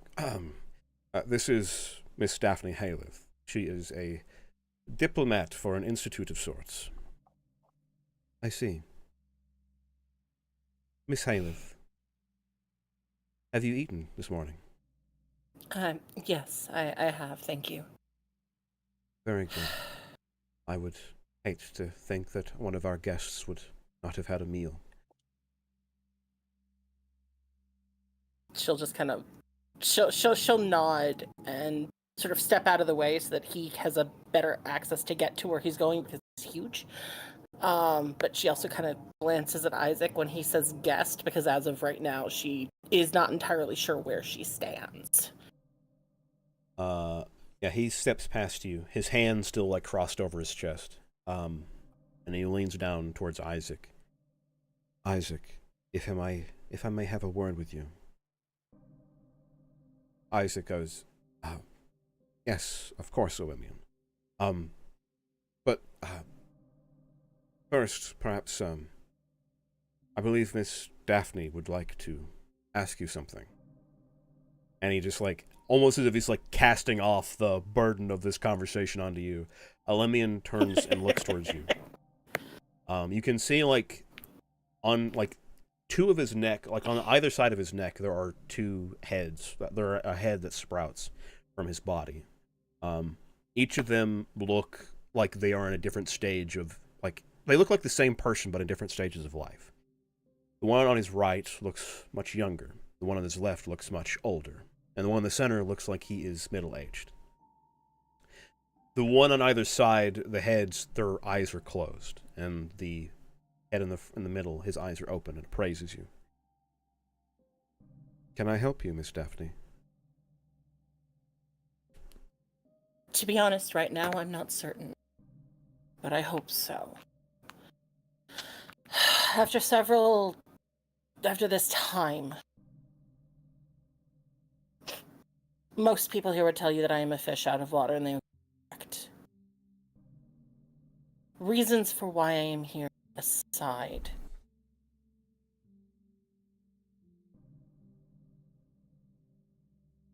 Mm-hmm.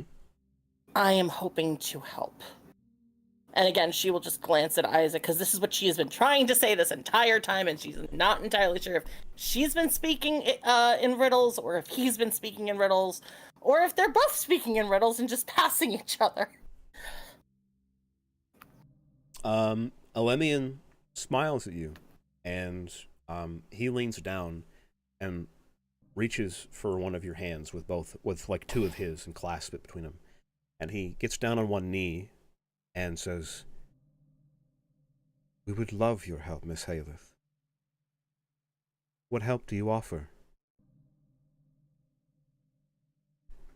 I am trained as a diplomat, but I don't know if I can assist if I don't know entirely what is going on. His third arm comes up and like holds it out and goes, "Peace, Miss Hayleth.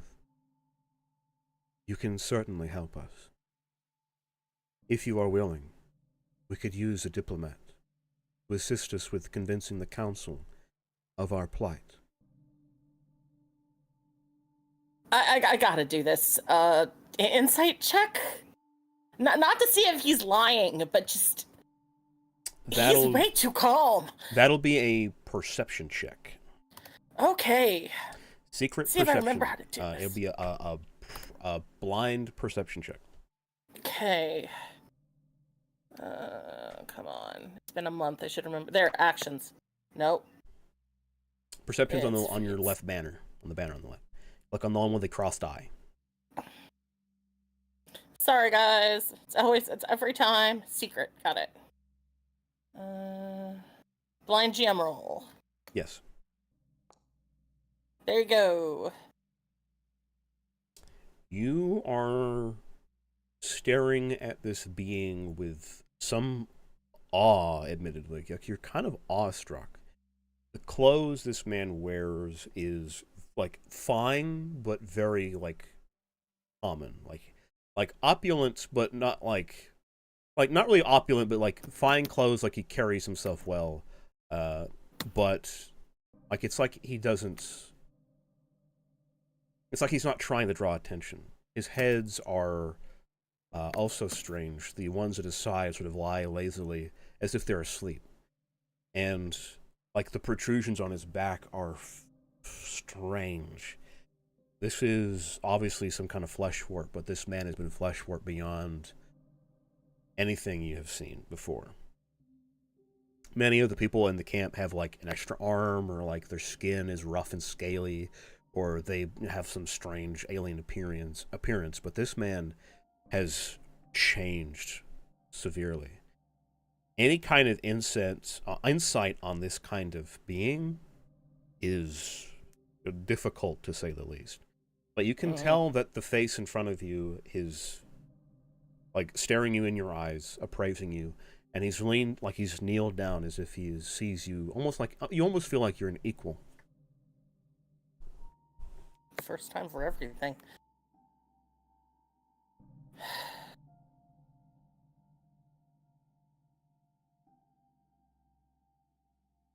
Why move everyone? What did you have to leave behind?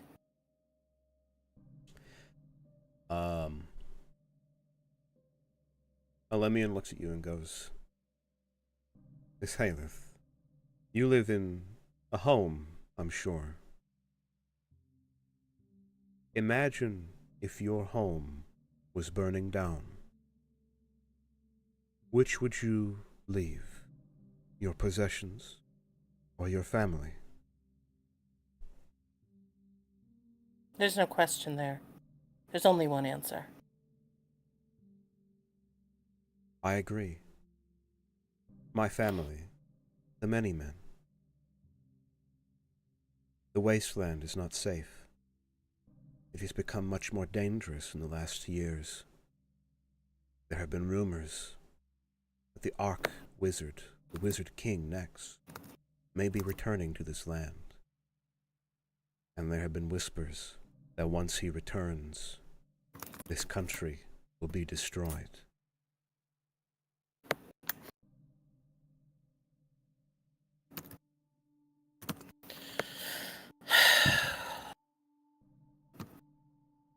The hand that is not currently taken, since she hasn't actually taken the other one, kind of starts tapping her upper thigh, kind of like she's thinking, and like her brain is moving faster than her mouth can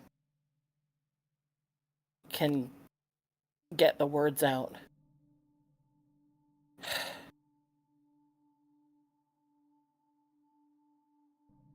Pardon me for sounding somewhat cold, but I can work with this.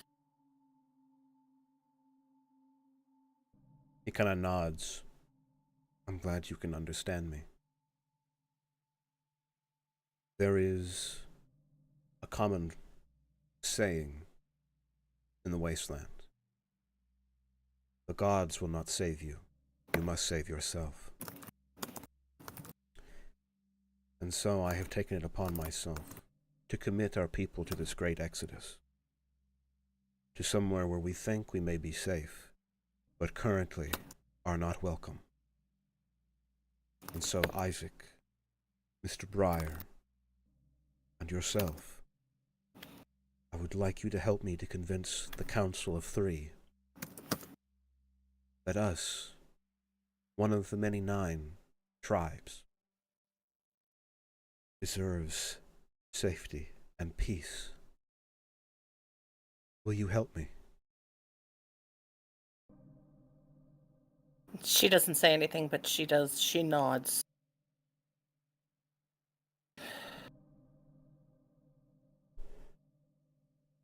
He brings your hand to his forehead, and you see he's wearing like a headdress, the silver, like copper or brass, sort of like plate, like circular plate.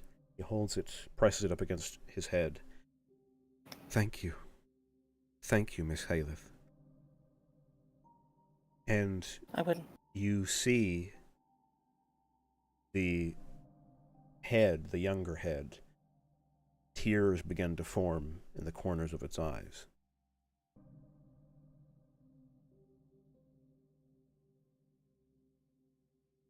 Last question, I suppose, and I wouldn't thank me yet. This is going to be an uphill battle. What specifically is this plight that you're referring to? If it's the rumor, then so be it. But as I tried to explain, poorly, I might assume, details are very, very important here. He sort of removes your hand from his forehead, and he returns to his feet. He stands back up, and he looks down at you and goes, I admit it is hard to describe.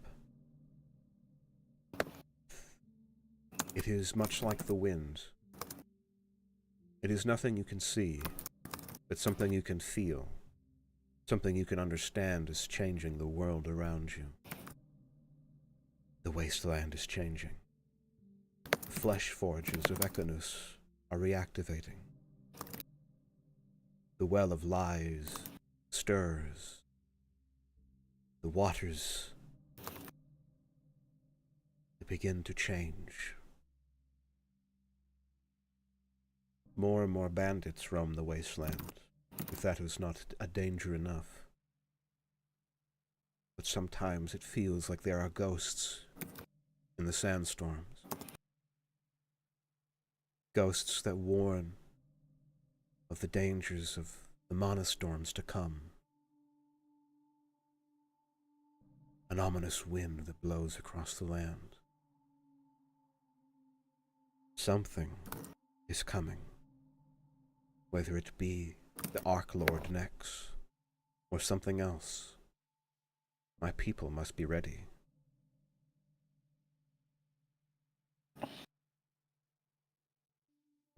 And then he lets go of your hand.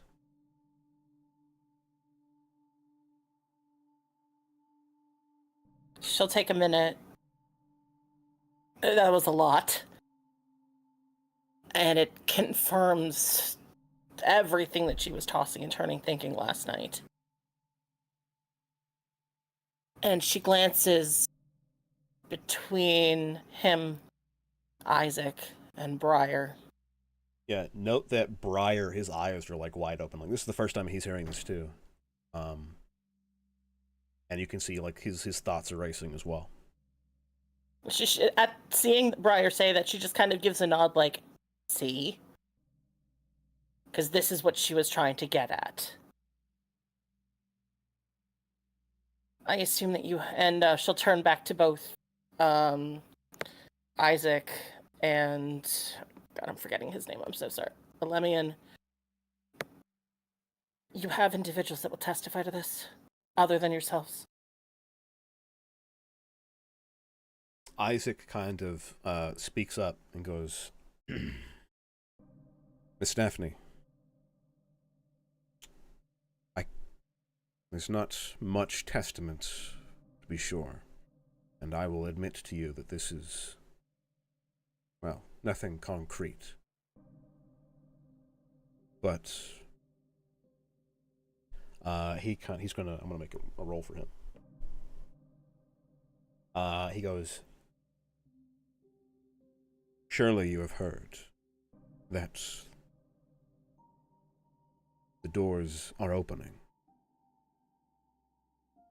I have heard that. It's not for me that I asked the question. I'm forming a strategy. If he kind of nods his head and goes, very well. There are some individuals that travel the lands of Nex. And I pause to even mention them, as they are a bit of an ominous thing to speak of in polite society. Alemian nods and goes, it is okay, Isaac. And he turns to look at you, Alemian does, and goes, do you know what the Well of Lies is? Fortunately, I do. He nods. Then you must know why it is dangerous, and why you should never look into its scrying pools. Those who do tend to lose themselves. And some return, but not as themselves, but as someone else. These people are called the Passages of Nex. It is, he kind of looks off a bit, unwise to harbor them the Bandishar does not resonate with their message. And Isaac kind of like nods and goes, there have been many more doors to the refugium that have been opening. And from these doors, more of these passages of necks have appeared. These are people who are claiming to speak on the Arclord's behalf.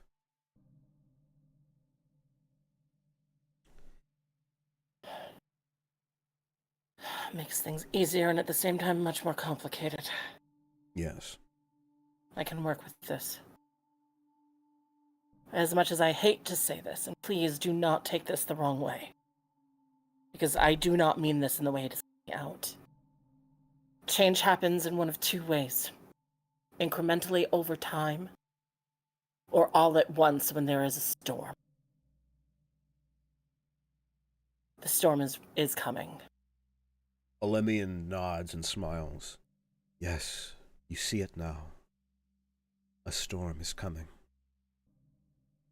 And we must shake shelter. And we're not going to go to the other group. Hey guys. Good job, Oracle. Having fun over there with Jezebel, guys? We're having with insanity over here. Yeah. Where's the fucking sun? Holy shit, If you crap. can't find it, it's Ina searches for usually behind the caffeine. Viter searches for the tree version of the same thing. Yeah. Are you The sun. good, Oracle? And You yeah, found alright? alcohol. You alright, pal? Seriously, good job. cloud. Oh, I just wish I had the alcohol now. Gods, what the hell? chill. The rest of you guys are kind of like, going about your day, or just kind of like probably like doing your morning routines, getting food or whatever. Mm-hmm. And as you guys are kind of like getting the cart ready, because you guys are gonna have to take off again, Mm-hmm. and everyone else is starting to pick up the camp and get ready to move as well. You guys see Briar approaching the group. Now, Viter immediately, Briar has this hard look at you, but as soon as you notice him looking at you, he looks away. He averts his eyes.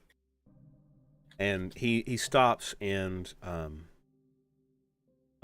reaches a hand out towards Adros and goes, Mr. Adros. Yes, Brian. I was just speaking with Sir Isaac, and he wished for me to inform you that, he wished me to inform you that some plans have changed a bit, and he would like you to, start ahead without him. He's not going to be able to join you on today's advance party. He assured me that you guys would be just fine, and that clearly from yesterday you all would be fare just well. Miss Daphne will be joining you very shortly. We were having a bit of a discussion this morning. Nothing to be worried about. And he smiles and kind of plays it off. Is there a reason that he stated, or? I believe Alemian wishes to discuss something with him today. Oh. Interesting. Yeah, he kind of nods and goes, Also, I wanted to thank you, Brian.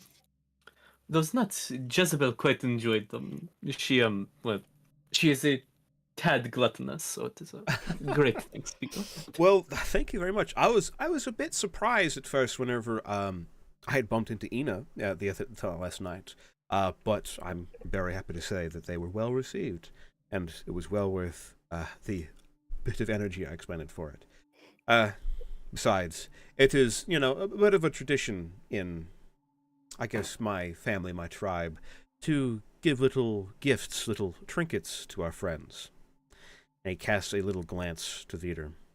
But of course I will not be able to join you today, of course. I'm still assisting in the main caravan today. And I am looking forward to seeing you all again tonight. Isaac said that we may actually reach the city tonight, but he's not very sure. It depends on how things go. But you guys, please be careful and take good care. And he pats you on the shoulder. And he heads off. Which shoulder by chance? Just checking. Your left one. Okay, cool. Good to know. Normal shit. Yeah. And he just he goes on about his day. Have a good day, Mr. Brian. You too. They just give a polite little 2-finger salute thing. What a lovely fellow. Right?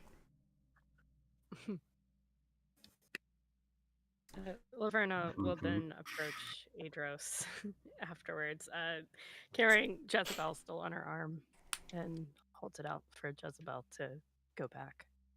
Yeah, Jezebel kind of leaps off of you and leaps onto Adros. And just kind of like wraps around his neck and shoulder. Oh. Now, before we do get going, I probably should spend a moment. You all seem to, well, with all due respect, a tad beaten the fuck out of. So, as he just sort of like Stares point at to the him. three of you, point to Laverna, Vider, and Ina. Who wants to go first for treatment? I will. If Of course. if Peter is next to Ina, he just like nudges her shoulder, just like. She just, from a cup of some sort, looks over the rim of it with just the most daggers of eyes that she can. Just looks up at you, Peter. And she just kind of mumbles over the edge, I never got touched. Gives you like a squid side eye, just like basically say like, you little shit. Literally, you little shit. She very lightly kicks your shin. All right. You guys have a little healing powwow. And once you guys wrap up around this time, Daphne, you return with an Arian at your side. Before we get to that, because Laverna has been trying to talk to Adros. Yeah. I'll say once, like Adros probably takes you guys off somewhere a little private to like get you some treatment. Probably inside the cart because it still has. Yeah. So the private area. you know, Laverna, How many you and fingers are Adros are left alone for a minute. You have a moment to speak with them. Yeah. Adros, I need to apologize. Oh, what for, Miss Laverna? Last night I spoke to you in a way that was not very leader-like. It is fine, Miss Laverna. Truly, you are worried. It is understandable, but as I said, there are certain things, certain traditions of equalness that I attempt to follow, even here. Drop the act. I like my privacy. I know. And I respect that. I truly do. But the way I spoke to you was not very leader-like.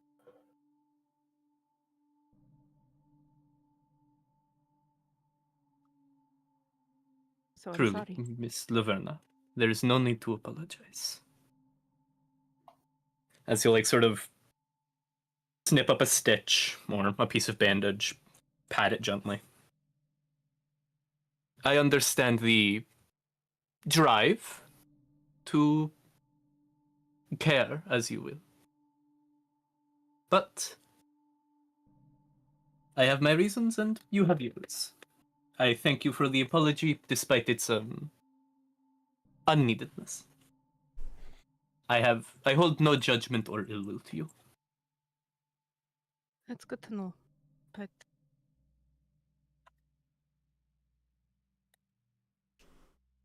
back when I first met you and Jezebel, I was taken aback. And Hunter. But now that I've gotten to know Jezebel, I wouldn't dare hunt her. Thank you. And with all due respect, Miss Laverna, I wouldn't let you. I didn't think you would, but I've met many types of people on the road. Either catfolk, I've ran into the minimen. Well, my father dealt with them most of the times, but I've seen from a distance these weird people, and never once I feel the urge to hunt them. They're people after all.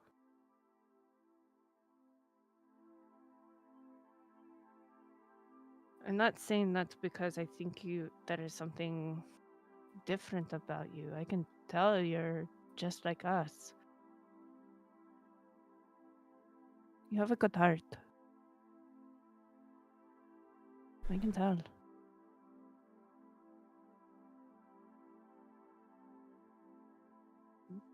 Thank you, Miss Laverna. And if there is something about you that you are scared of me finding out, I just know I've seen a lot of things. Very little scares me. You would be surprised. As there's a slight, ever so slight shake to his fingers. As he's rapping, fiddling with string, misses threading a needle, redoes it. Laverna wants to reach out and grab Idris's hand. He'll slightly shy away at that. Please, no touching. It might affect the stitching and the bandaging. Really, it could be quite dangerous. Of course. I do understand. I had to learn practical medicine before I could use magic. Really? Oh, interesting. It was I part must of my training. I must confess, I always presumed most magical healers were well, in my younger years, I considered it cheating.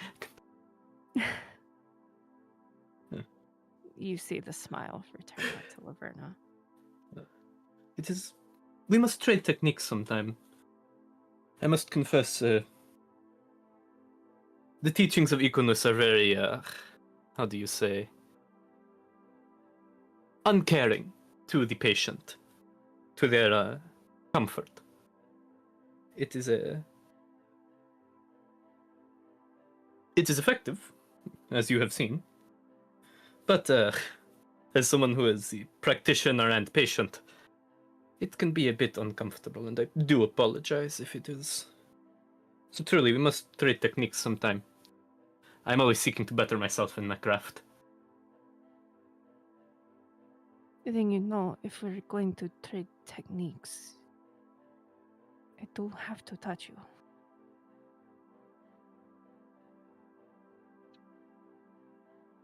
Focus on the left side. Noted. And she'll hover her hand over his left hand. He'll accept it. He won't, or at least he won't move it away. She'll touch it. Thank you. Feels like a gloved hand.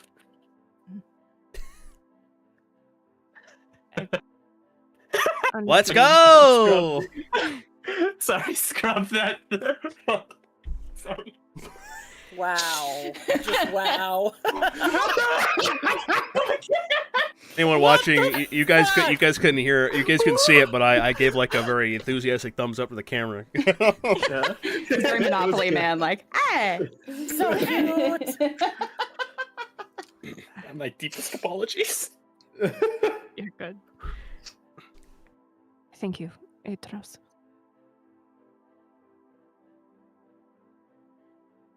Thank you as well, Miss Laverna.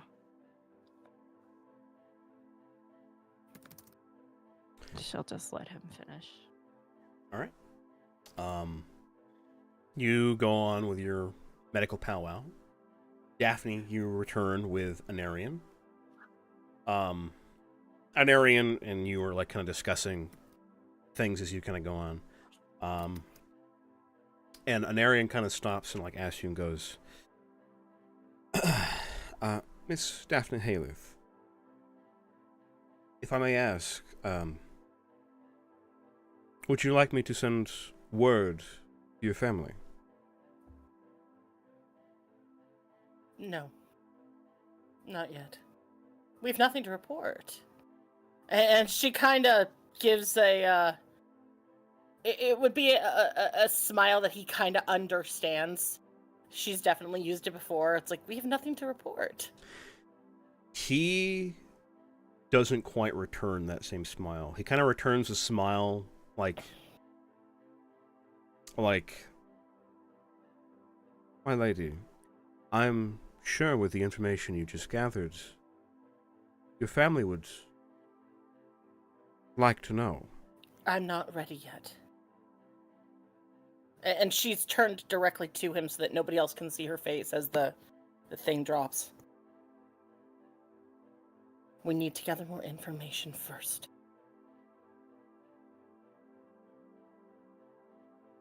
He, like, for a moment, he kind of holds this, like, a bit of, like, a partially, like, it's like a mix between, like, a customer service smile and a stern look. And he goes, very well. I want to see what the city is like before we send word. Of course, I understand. Do you? She doesn't usually take this tone with him. I understand what my job is, yes, Miss Halith. That isn't what I meant. And he kind of just smiles and goes, of course, I understand that.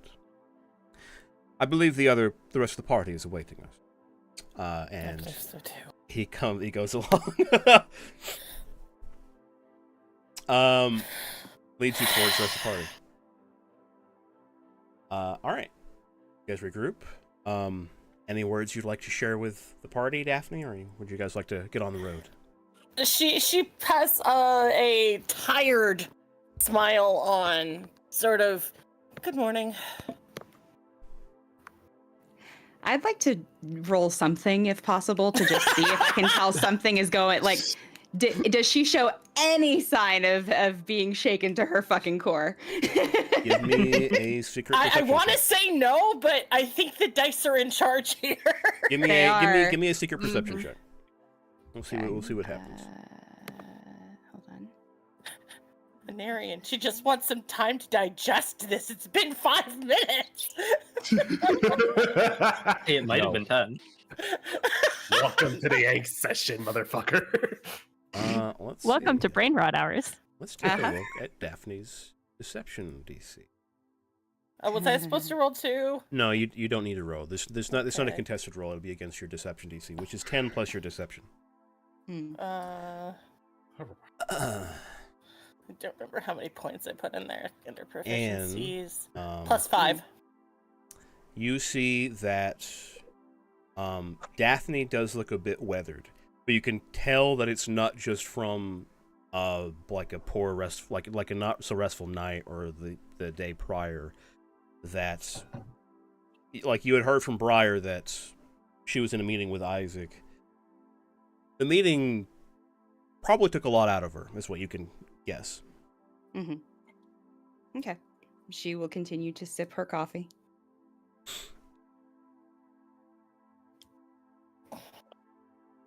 Good morning, Daphne.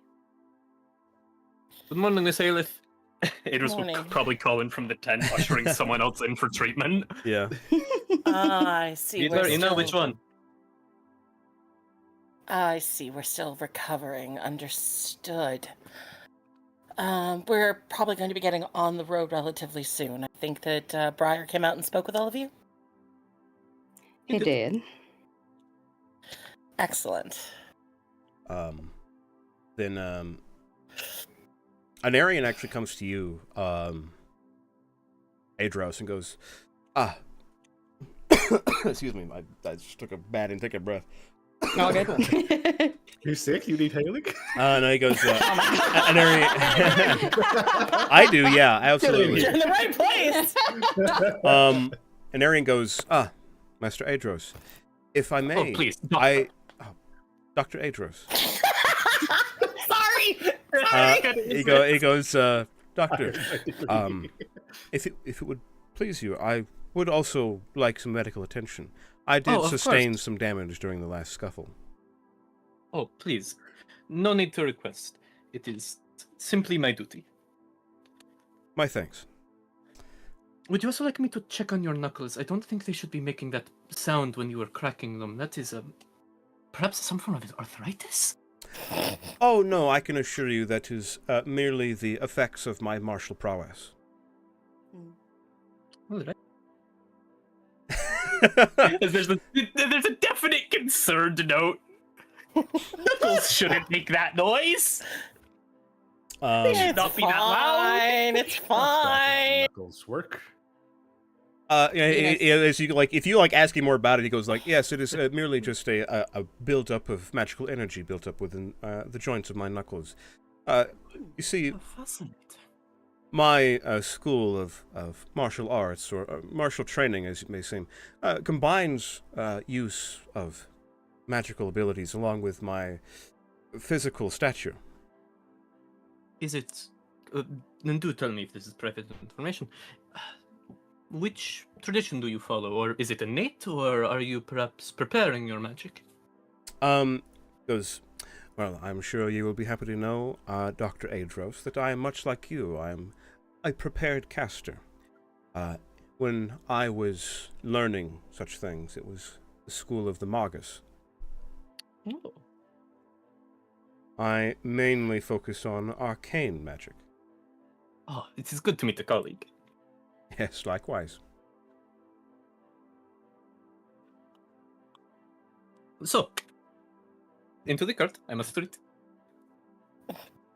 Thank you, That's Adros. what's It's nice to see him actually being taken care of. All right. No need to thank me. It is my duty. Adros, you'll catch out of the corner of your eye that Ina is specifically making distance and laying her stuff out away from the cart to be able to do her daily preparations. Yeah, you guys. Miss Shadow Surge, you shouldn't go too far. I see you favoring your side. It is not good for you. And with the leg wound from a week or two ago, that could lead to compound problems later. Oh, he's good. He's You very see, good. she sighs and hangs her head enough that even from 40, 50 feet away, you see her entire body language collapse. She Yes, mutters, nobody hears this, but just for the audience, motherfucker. He's very good. All right. Actually, with that, Laverna wants to approach Ina after hearing all of this. Go for it. Because Well, I Healer. will say that I want to say we 30. I'm gonna go for at least maybe another 30 minutes. So Mhm. Yeah. we're gonna try and. That's what they're saying. he's like, hurry up. I'm not saying hurry the fuck up, but I do have shit planned. That's all I'm saying. And before we go off, just to put it on the docket, God, they just proved I'm a legal person. Daphne will just pull Anarian aside for 2 seconds, but it'll wait till after this is done. Okay.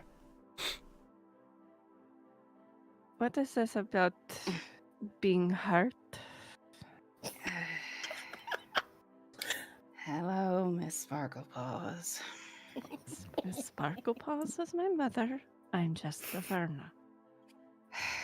Hello, Laverna. And she kind of sitting down and looks up at her. You got caught. Clearly, yeah, she's not pleased. But she's just working with her alchemy kit and making her elemental bullets. Mm-hmm. I'm fine.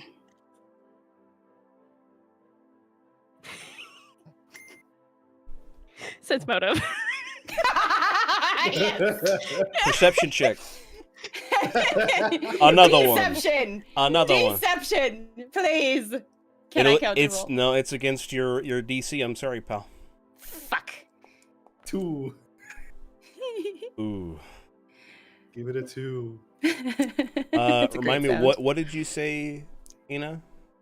That you're fine? I said I'm forcefully, yeah, I'm fine. Lies.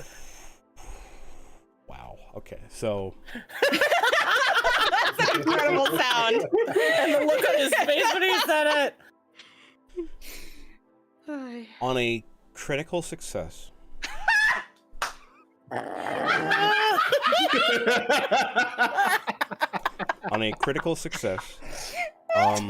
you can clearly see that things are not fine with Ina.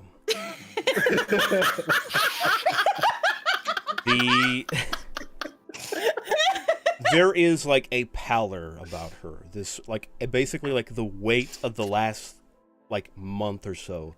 The events of like the near like past, all of this has been weighing on her. You can clearly tell that Ina has a lot on her plate, a lot of stuff weighing down on her.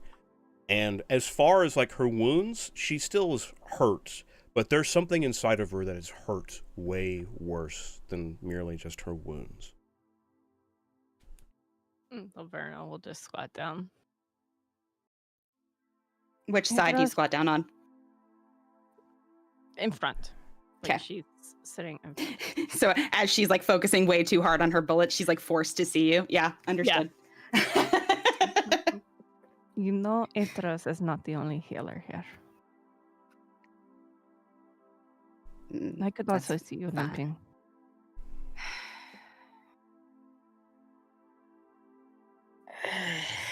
I'm not gonna get y'all to back off until I do something about this, am I?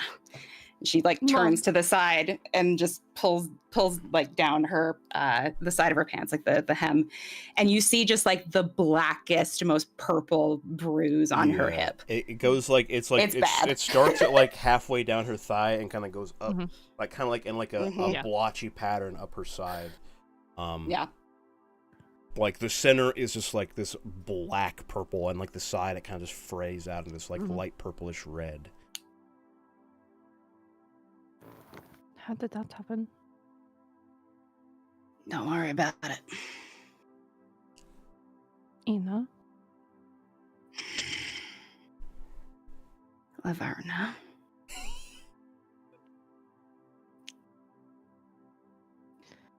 You know, one of the things about being a healer is finding out what happened to your patients. She like, I'm tapping my pen, but like she would be tapping something. Mhm.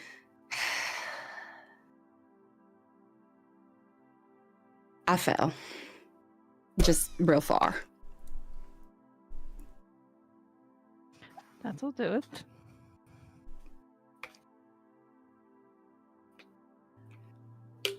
How long have you had this bruise? I will say, Laverna, that you can probably put it together that this Mhm. might have occurred while you were unconscious during the last fight. Because Which is exactly why Ina's being cagey about yeah, it. Yeah. Ina was not exhibiting this kind of behavior before then, and suddenly she is after that fight. So very After, clearly yeah. something happened while you were unconscious. And also, I just want to Yes. point out what Curleen said in chat, which is really funny to me. It's making me laugh. Oh yeah, your ass is getting healed today, Ina. God damn it, Curleen. Whoever the hell that is in This is the health in the industry of other ether. countries. We would like to heal you. This is the healthiest you're gonna see any of us. But this is also Laverna wanting Ina to admit Yeah, it too. yeah. Like Yeah, I'll which just is say, like, perfect. without like any doubt, you know when it happened. Oh yeah. It's just like you're trying to like pull it out of her. Mhm. When did that happen? It was before the last scorpion went down.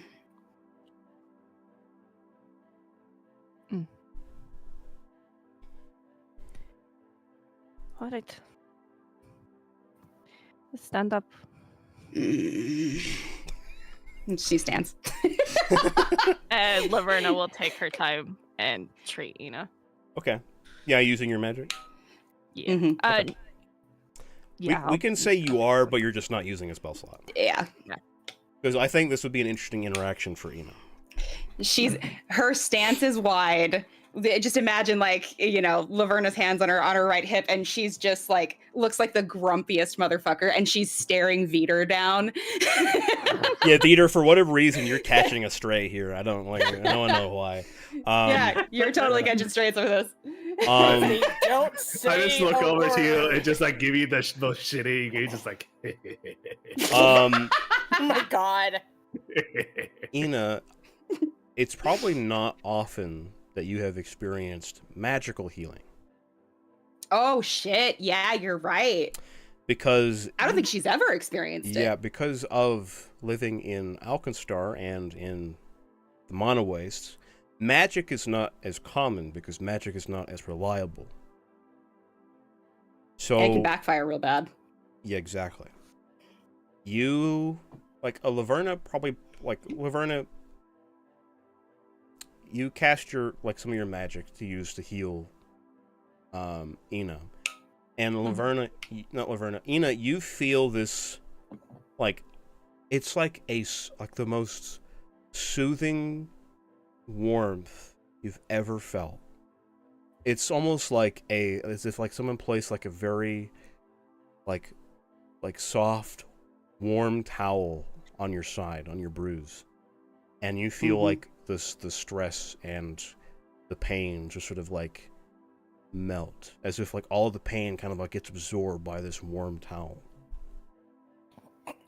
And she's been very. Oh, sorry, go ahead. You glance down and you can see the edges of that large bruise begin to shrink, as almost as if it's being drawn out of you into Laverna's hand.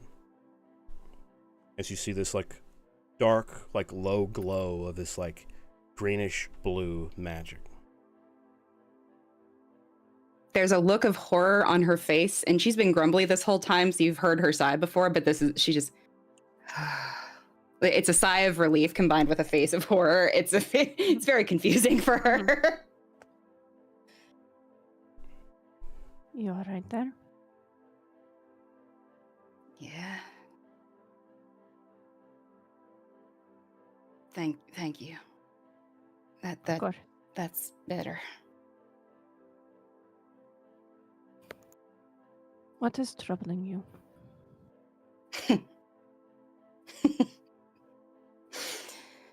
We ain't got that kind of time, honey.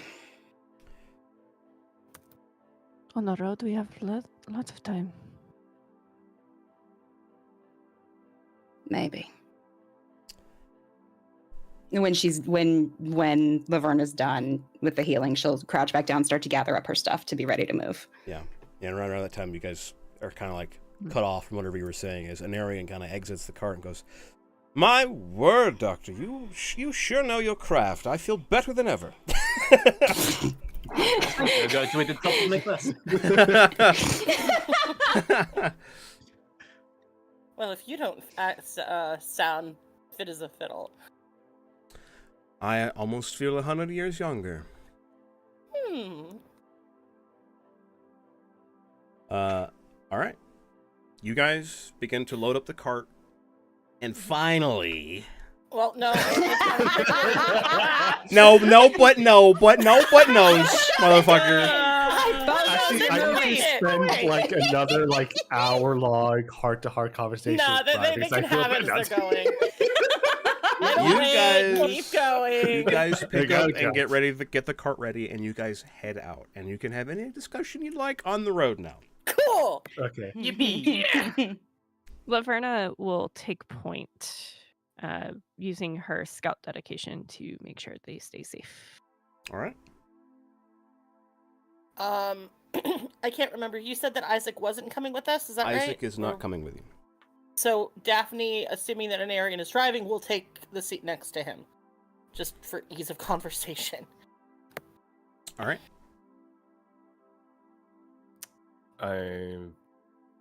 Veter's probably gonna chill around close with Ina. I don't know if that'll be walking along with the caravan on the side as patrol or whatever.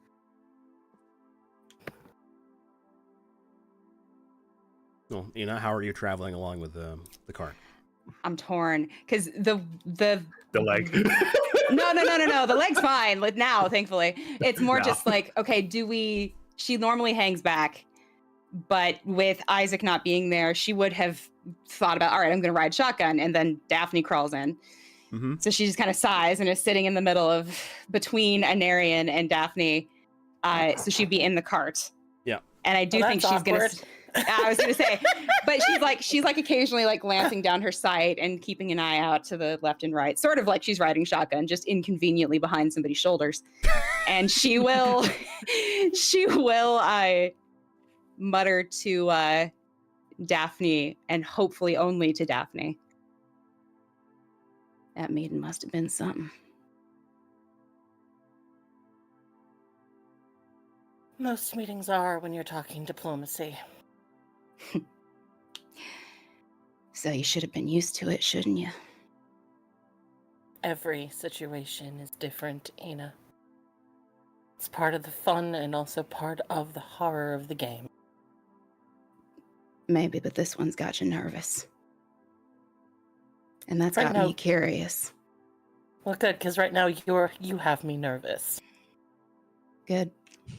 If I may request, Miss Ina, if you would not bring the gun right next to my head. Which, by the way, was what had Daphne nervous. Yes, I understand that you are searching ahead of us, but That's what had her nervous. I trust the scouting capabilities of Miss Sparklepond, or rather, Miss Laverna. I just imagine you just chilling in the car, and all you see is like from like a sideways camera angle, it's just like a barrel of a gun going between them, getting into frame. Just like, like a bad boom mic, like just. Like, I didn't say it, but literally as they're having this conversation, Daphne's just like, her eyes start slowly going at your gun. It's just like, that's a little too close. Yeah, you're using their shoulders as support. Anarian continues going, I would very much like to avoid a situation much like we had yesterday. She rolls her eyes and her head, like, along with them. It is the biggest eye roll. And of course, he's looking forward, so maybe he doesn't see it, but he might be able to hear it. It's that bad. And she just secures her weapons and, like, audibly, as loud as she can, clips the clasps over them. Happy. Oh, good. I'm not nervous anymore. Yes, very happy, thank you. You're welcome, Anarian. You Yes. should be. You're not the first person to tell me that. You probably won't be the last. And she just gives her like this shit-eating grin that doesn't quite manage to make it up to her eyes. Mm-hmm. If I But may she make sees it. another selfish request, please do not threaten my lady in my presence. It does make my job rather awkward. You can tell that he's like a fucking like a goofy ass smile on his face, you know? And Daphne, you can kind of see like the corners of it on his face. She just like shoots him like a small smile. Things are now back to the way they were before the conversation earlier. She'll put her hand on Anarian's shoulder and just say, trust me, Mr. Anarian, last thing I want is for any harm to come to Miss Daphne. The only threats I'm giving her are just trying to get her to tell me what's wrong. And she'll pull her hand back. Man, I don't know if I want an Aryan to say that. had an intrusive thought. What was the intrusive thought? What was the intrusive thought? I want to hear it. I want to know. Motherfucker, do it. He's capable of that on his own. Something like that. What I was going to have... No, I'll have him say it, because I think it'd be funny. He'd be like, very well, Miss Shadow Surge. Though keep in mind that maybe your threats are light and in jest. Mine are not.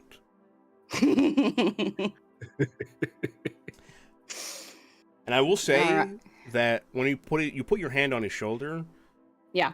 you feel a very because he's wearing he's basically wearing like a butler outfit. Like he's wearing a full like butler servant outfit.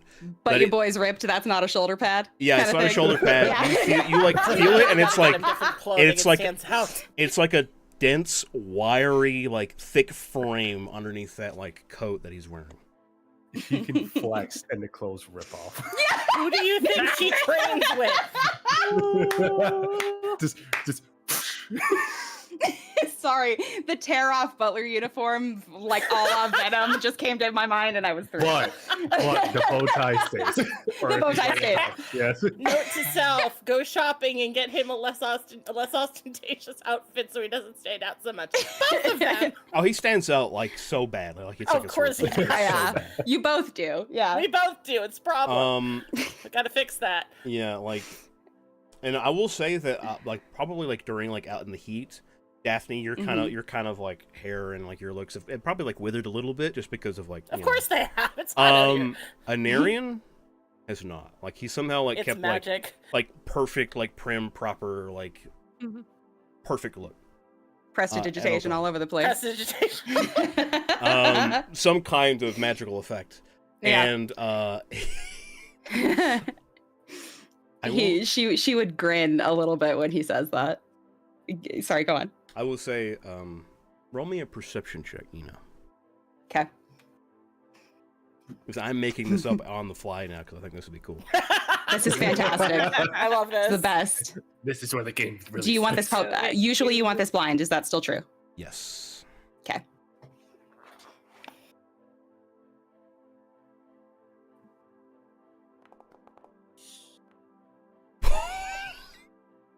Uh-oh. That was a noise. That's a noise. Welp.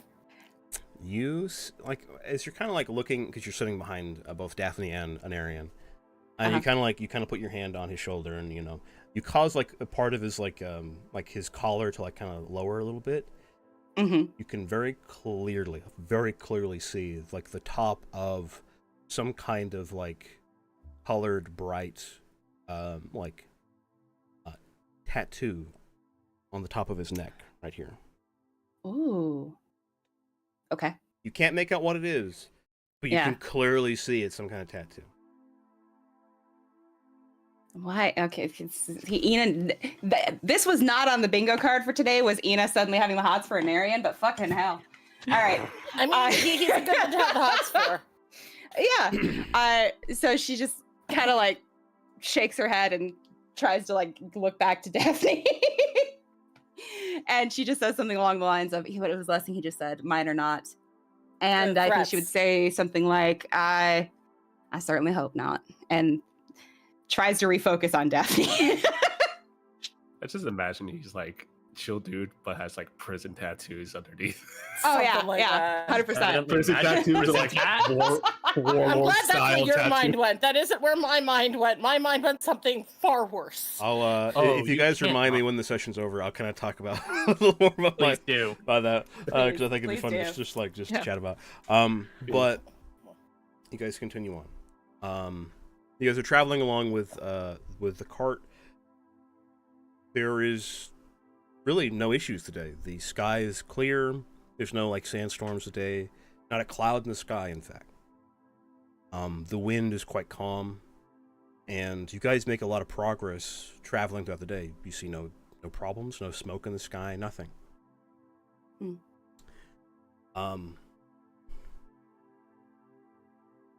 Do scouts from the main party, because last time there were like occasionally check-ins back and forth, is that still happening? Yeah. Okay. Yeah, you guys get regular like updates. You reply to them like nothing, all clear, everything's fine, things like that. Yeah. I would also imagine Laverna is a ways in front of, and she'll, because she has the message spell, she'll just keep messaging back and forth. Mm-hmm. I'm glad you reiterated that, because as you guys are moving along, it's getting later in the day. Laverna, you start to smell the scent of the sea. And of course, the scent of the sea around here, especially around Quantum, it smells like salt water, of course, and like the sea breeze and stuff like that. But there's also like this strange, like kind of like toxic smell along with it because of the this very verdant and different, like vivid colors of magical pollution that flows out of Quantum into the Miasmir. Mm-hmm. So you can clearly tell that you are very close to the shore. to Quantium, in fact. And as you sort of like reach the peak of a dune on your riding drake, you look down and you can see it. You can see the sun shining off of like the various like hues and colors, rainbow colors of the Miasmir, like an oil slick.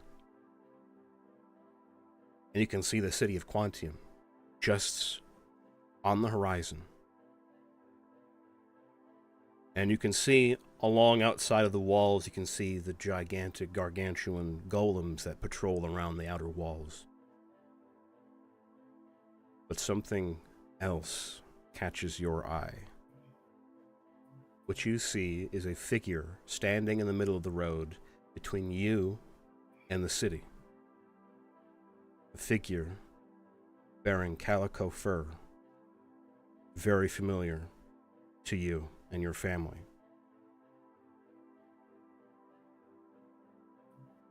You see your uncle standing on the road, wearing strange garb not of your people, not of your tribe, something different. This like strange black blue, not your blue, but like a astral dark blue of like the night sky, wearing this like shining metal cuirass.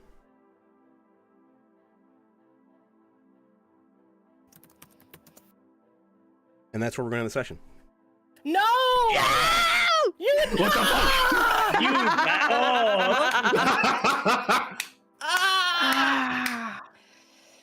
There I we told go. you I welcomed it. I told you I welcomed this. Motherfuckers, my toes were curling. Like, what the fuck? I'm just really glad that we have the next No, session I'm not. scheduled already, but it's so far. It's very far. It is true. It's That's very okay. far. Oh. Till next time on Dragon Ball Z. Exactly.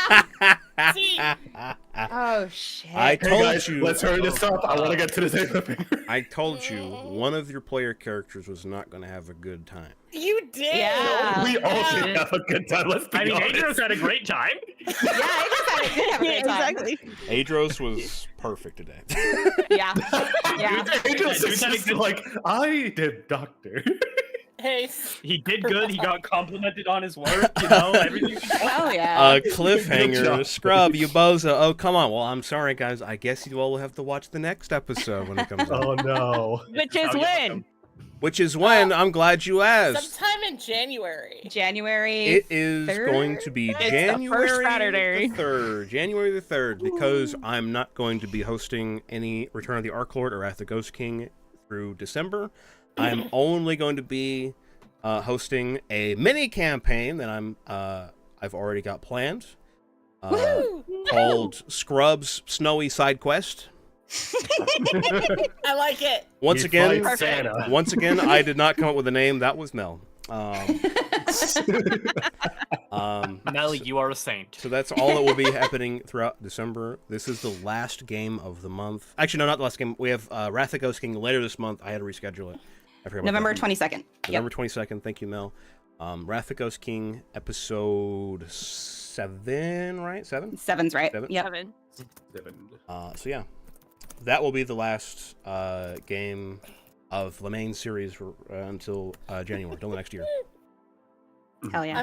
I'm just kind of amused because Daphne was going to apologize to Anarian, but now she gets to be like, see, this is why I wanted to wait. See? God, I love. Please don't threaten her in front of me. It's so good. She loves him so much. Yeah. Oh God. They really need to get new clothes, though, both of them, because they stick out like a sore thumb. I mean, so does Ina. That's why we're She's in the going same so- boat. Mom, gotta go. January, all caps in the chat. Currently in this Sorry, guys. successor, Look, For real. look. Peter. For real. Our friendly neighborhood GM needs to go find a warm place to spend the winter. Yeah, exactly. Yeah, I mean, guys, that's just how it is. I'm sorry. What do you want me to do? Yeah. That's show business. Yeah, see, Yeah. you guys think you have it bad though. Yeah, Think the about cliffhanger's us. yours. Yeah. Yeah, I was seriously. like, the Think cliffhanger's about us. yours. Oof. There is a whole day of like time skip though that we can use for our brain rot. Yeah. True. He'll be warm in hell. Love it, Curlian. All right. Question. Yes. Do I have permission to write out a thing using an Aryan or no? Yeah. Sweet. I get to actually write out that conversation. Yeah, go for it. Trying to be as cryptic as possible so yeah. Ina isn't here. I feel like you already have like an idea of what he Yeah. would say. Easiest just to write it out. But yeah, thank you guys for watching. Thank you for hanging out. Woo! And thank you to my delightful players for absolutely fucking killing it today. You too. Thank you to our amazing DM. Yeah! It's a squabble. Yay! We really love you, Wow. Scrub. It's great. So good. We do. Thank you guys. I won't Thank kiss you. you on the cheek.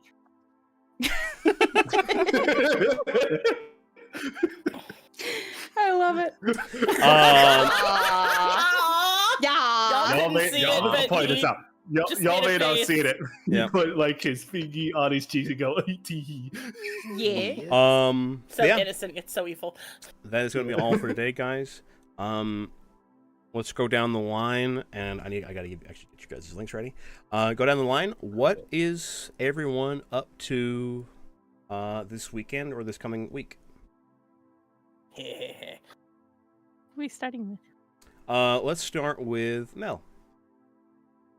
I am making sure I'm muted. Okay. I will have a Mercenaries Adventure tomorrow. Very excited for the next episode of that. I can't believe we're in our 30s episode number wise. That's crazy. And I actually don't think I have anything else specific Yes, you planned do. yet. Do I? Yes, Oh you do. yeah. The thing I've been working on maps on like crazy for. Yeah! So next weekend on Sunday, and we've also got something on Saturday. So November 16th is the episode 2 of Gatsby on the Edge of Let's Forever. fucking Get our go! 4 bozos back. Hey, I resemble that remark. Say again? I said I resemble that remark. Yes, you do. It's gonna be a great time. We've got the lovely Tonks, we've got the lovely Streaky, the lovely Oracle, and the wonderful Avalon that my brain short circuited on for a second there. Sorry, Avalon. And we're gonna be maybe planning a heist. It's gonna be fun. The 15th, Streaky. I will be working with Streaky, and I'm sure he'll talk about it specifically. But you can catch me on his stream. How? That's it for me. All right, Shailene. Yee. Merc's Adventure tomorrow. We are starting an hour later than normal. So just be looking for that. And streams at some point. But yeah, All right, that's it for me. Oracle. Sorry about that. So there is an audio out right now done by our lovely Shailene. I have been Oh yeah. brought on as a voice replacing somebody else that was in the cast. It's really good. Thank you for letting me take part in it, Shailene. Like Melody said, we've got Gatsby next week. And my brain is back, so I'm going to try to get some writing done so I can get something out myself. Yippee. All right, That's it. Crow. Well, the main thing is tomorrow I will be playing a game of Dark Heresy on Kieran M. Doyle's channel. If you want to see me play a sad Eastern European man instead of a happy Eastern European man. He's addicted to cigarettes and is a war vet. Don't worry. I love it. So what you're Hell telling me yes. is that any European is what you're saying. Oh no. Crow, can you get Kieran's link for me and put it in the chat for me? Sure. Give me one momento since I am bad at having links prepared. You're all right. That was a grumpy Copy. war vet with an Eastern European accent. I'm like, okay, so Adros and You're Ina saying you're combined. stupid. Yeah. Hey, Adris will never smoke. He cares about his lungs. Ina would. And hopefully, kind of bouncing off of Mel here, I should be getting the next chapter of the Great Gatsby audiobook I'm working on sometime next week. Yay! Yeah, hell yeah. Yeah, the Yeah. first 3 chapters are live and they're so good, guys. Definitely go listen. Thank you. And hopefully a non audiobook thing. Things have been pretty messy in October and early November, so yeah. Didn't you True. successfully do Talktober though? Yeah, iffy. Some days were missed. Yeah, I don't want to talk about I that. still think that counts as a success. It still counts as a success, That 100%. still counts. Yeah. So, messy or not, you accomplished thing. All right. There is a playlist, Okay. so you can listen to them all back to back, and it's delightful. Oh, yeah. Thank you. The Streakster. What you got going on, man? It's me. Later on tonight is going to be day 2 of my Stack Up charity streams that I'm doing all November. Tonight, it'll be a bit of a solo stream. I'll be playing Red Dead Redemption 2 with a little bit of twist. I'm going to have crowd control on, which, to sum it up, it allows players to just fuck me over in the game as they want to, and with every donation, you get points to be able to do that. So if you donate, you can fuck me over. And as well, Melody mentioned the 15th. That is day 3 of the charity streams, which we're going to do Overcooked 2. I have Melody. I have a Vogue. Third person's a mystery. Totally not, because I haven't found the third person yet. Well, you know, You could get the crew back together, honestly. there's someone in this call that would love to play more Overcooked. You know, Hey, motherfucker, you haven't responded to that did- first message. There's 2 You people. did hear that there's going to be an Overcooked but- cartoon coming out, right? listen, Streaky, I'm sorry, man. I'm a busy man. You know, I got a lot going on. So I don't know if I can make it, but I'd definitely join if you asked me. Oh, correction. It's a reality competition. It's an Overcooked reality competition based on the video game. Okay, Fantastic. actually, big guy, don't worry. Anyways, Streaky, what's the charity? Can you tell us a little bit more about that? Yes, the charity is for an organization called Stack Up. They are pretty much, in the best way I can, because I forget, they are a veterans towards charity, which supports them for try to say this right, because the last time I said it, I pretty much said this is they support mental health, or no, it's like they support the negative side of mental health, but not, they Provide support for mental health for veterans?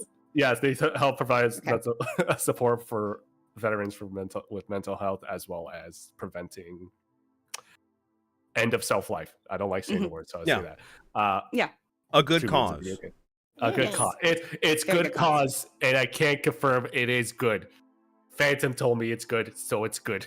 Yeah, Phantom, Yeah. if you guys don't know, is in the armed forces, and she is, you know, a reliable source of info. Yeah. And she's doing the 50-mile ruck challenge for I believe the same charity. Yeah, actually. she's doing a lot of shit, which is crazy. Yeah. Yeah. Yeah. All without being paid, I want you all to understand. Yeah. Hell yeah. They approached me. They just told me, would you like this? I'm like, sure. Yeah. Hell yeah. That's awesome. Yeah.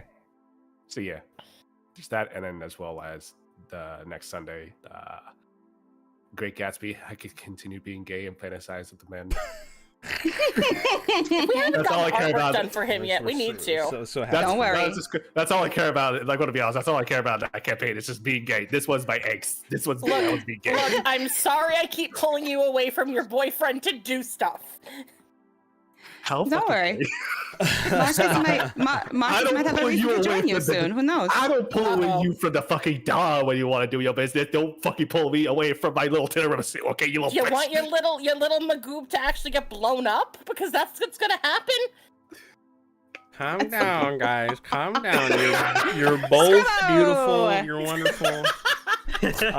What you got going, buddy? What you got going, Um, Before I whack a motherfucker. this next week I will Congratulations. be back on doing streams. I'll be doing a stream every day this week. Not Sunday, obviously, because that's the Lord's Day. But Monday, Tuesday, Wednesday, Thursday, Friday, I'll be doing more streams. I haven't got a schedule yet. I will have that up sometime, hopefully tomorrow. But including that, I will be finishing some games and doing stuff like that. I think right now I have planned a collaboration with Sensory, who doesn't love Sensory. I love her to death. And Wonderful. Jersey Boy ASMR. I hate that motherfucker. I'm Hell just kidding. I yeah. love him. I'm I gonna sit down and play a game with someone I hate. love You that- hate him the love- same way you hate Stone. Yeah, I love him to death. He's a great Yeah. guy. But yeah, so that's pretty much all I've got planned aside from the next game, Wrath of Ghost King. Hell yeah. All right.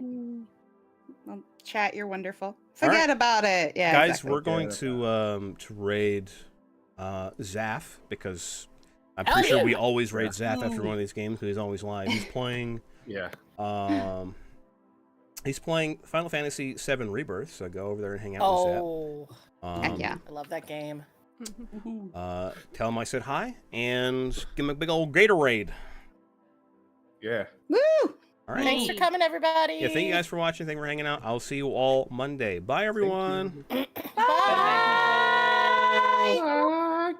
Why am I waving? They can't see me. Don't worry about it. All right.